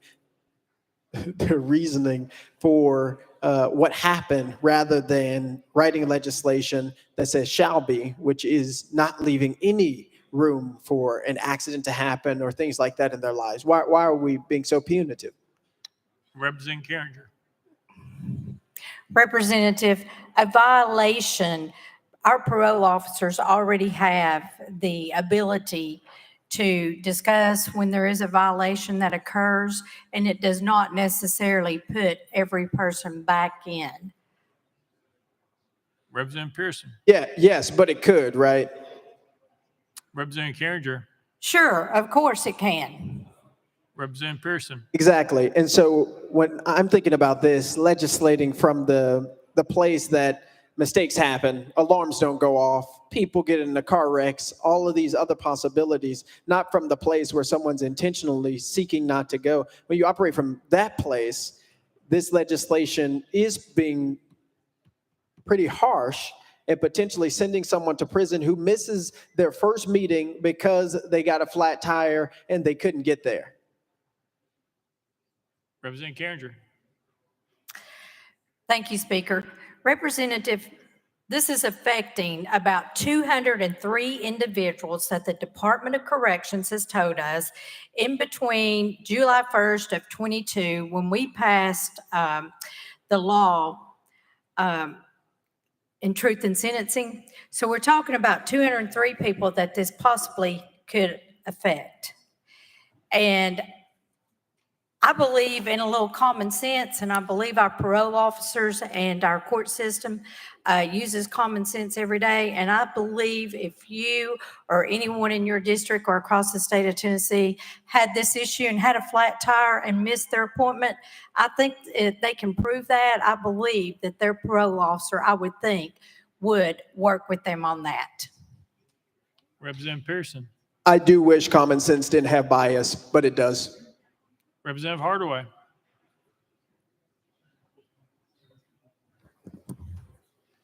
Thank you, Speaker. And to the sponsor, I wish I had thought about this earlier, but parole and probation are included. Representative Carringer. Yes, it is. Representative Hardaway. Thank you. I think it's a thoughtful bill. I think the fact that we know that we need to get away from warehousing and really get into changing behavior when we have the opportunity, when we have individuals who have been detained or in custody or under the guidance of the system, we need to take advantage of it. And that serves to save future lives. So thank you, ma'am. Representative Carringer. Thank you, Representative. All right. Any further discussion? Seeing none, any objections to the question? Seeing none, we're voting. All those in favor of Senate Bill 1583 as amended, vote aye when the bell rings. Those opposed, vote no. Has every member voted? Does any member wish to change their vote?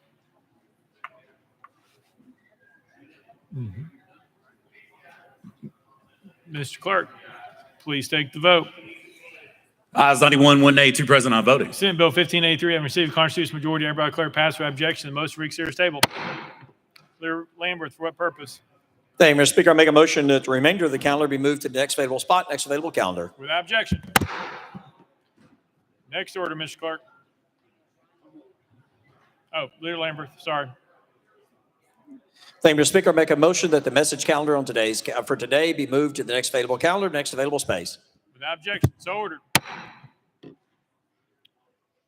Next order, Mr. Clerk. Unfinished business. Unfinished business. Representative Miller, you're recognized. Thank you, Mr. Speaker. I move to withdraw House Bill 2646 from the committee and the House. You've heard the motion. Any objections? Without objection, so ordered. Leader Lambert, you're recognized. Thank you, Mr. Speaker. Move that House Bill 2450 be heard in the K-12 subcommittee this week. For the motion, any objections? Without objection, so ordered. Representative Williams, you're recognized. Thank you, Mr. Speaker. I move that to refer House Joint Resolution 1027 to the to calendar and rules. Any objection?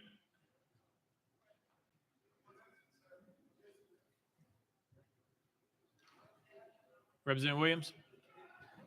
Thank you, Mr. Speaker. Members, this joint resolution seeks to honor a young lady who lost her life in Nashville this fall. It is the hope of the body to pass a bill also in her honor, was trying to make sure that they happen on the House floor at the same time. Thank you. Any objection? Without objection, so ordered.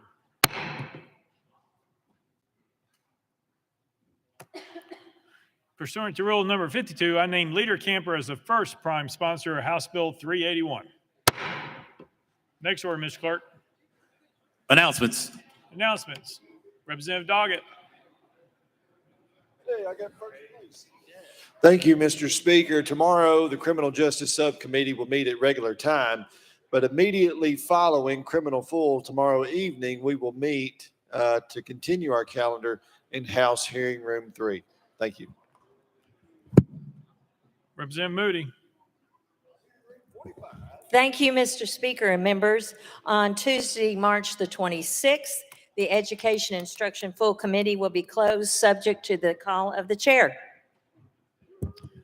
Representative Terry. Thank you, Mr. Speaker. Members, if you are on Health Subcommittee or have a bill on the Health Subcommittee final calendar, please pay attention. Following adjournment of Health Full Committee on Wednesday, March 20th, The Health Subcommittee will reconvene to continue hearing bills on our last Health Subcommittee calendar. Thank you. Representative Russell.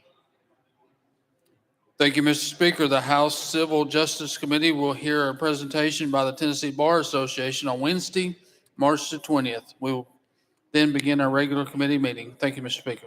Representative Capley. Thank you, Mr. Speaker and members. While I am honored to be the youngest member of the General Assembly and to be the undisputed heavyweight champion of the 71st District, I would ask that you all, instead of gifts, please make a donation to the Wounded Warrior Project in the form of $27 or more. That would be my request. Thank you, Mr. Speaker. Any further announcements? Representative Grills. Thank you, Mr. Speaker. I just wanted to remind everyone that tomorrow is Ag Day, and at 7:30 there'll be a breakfast with lawmakers and industry partners out here on the Harwood Plaza. We'll have ribeye biscuits, tenderloin biscuit, chicken and biscuits. So at 7:30, y'all come on out, and about 9:30 with the festivities will start off. Representative Sherrill. Thank you, Mr. Speaker. If I could have your attention, please. Tomorrow is Tennessee Round Steak Day, or you could say it's Bologna Day. Tomorrow on the 8th floor, come on up and have you a hot bologna sandwich, and it's from the leadership people from Warren County. Thank you. Larry Camper. Thank you, Mr. Speaker. Mr. Speaker, will you be participating in the cow milking competition that takes place on Ag Day? Well, we've done that 2 years ago. We want to bring it back. Where this year it is Representative Grills. If you like to tell them. Thank you, Mr. Speaker. We will be throwing bales of hay tomorrow, and the farthest toss wins. And we will be competing against the Senate and the executive branch. And also this year we have special guests. The Attorney General will be here participating. So this thing is turning into a real Olympics.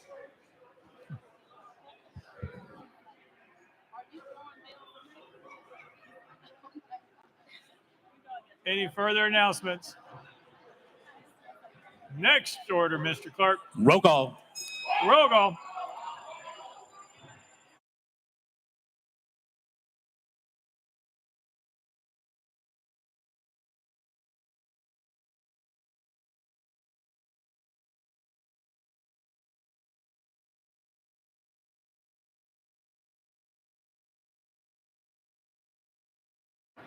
Mr. Clerk, please take the roll.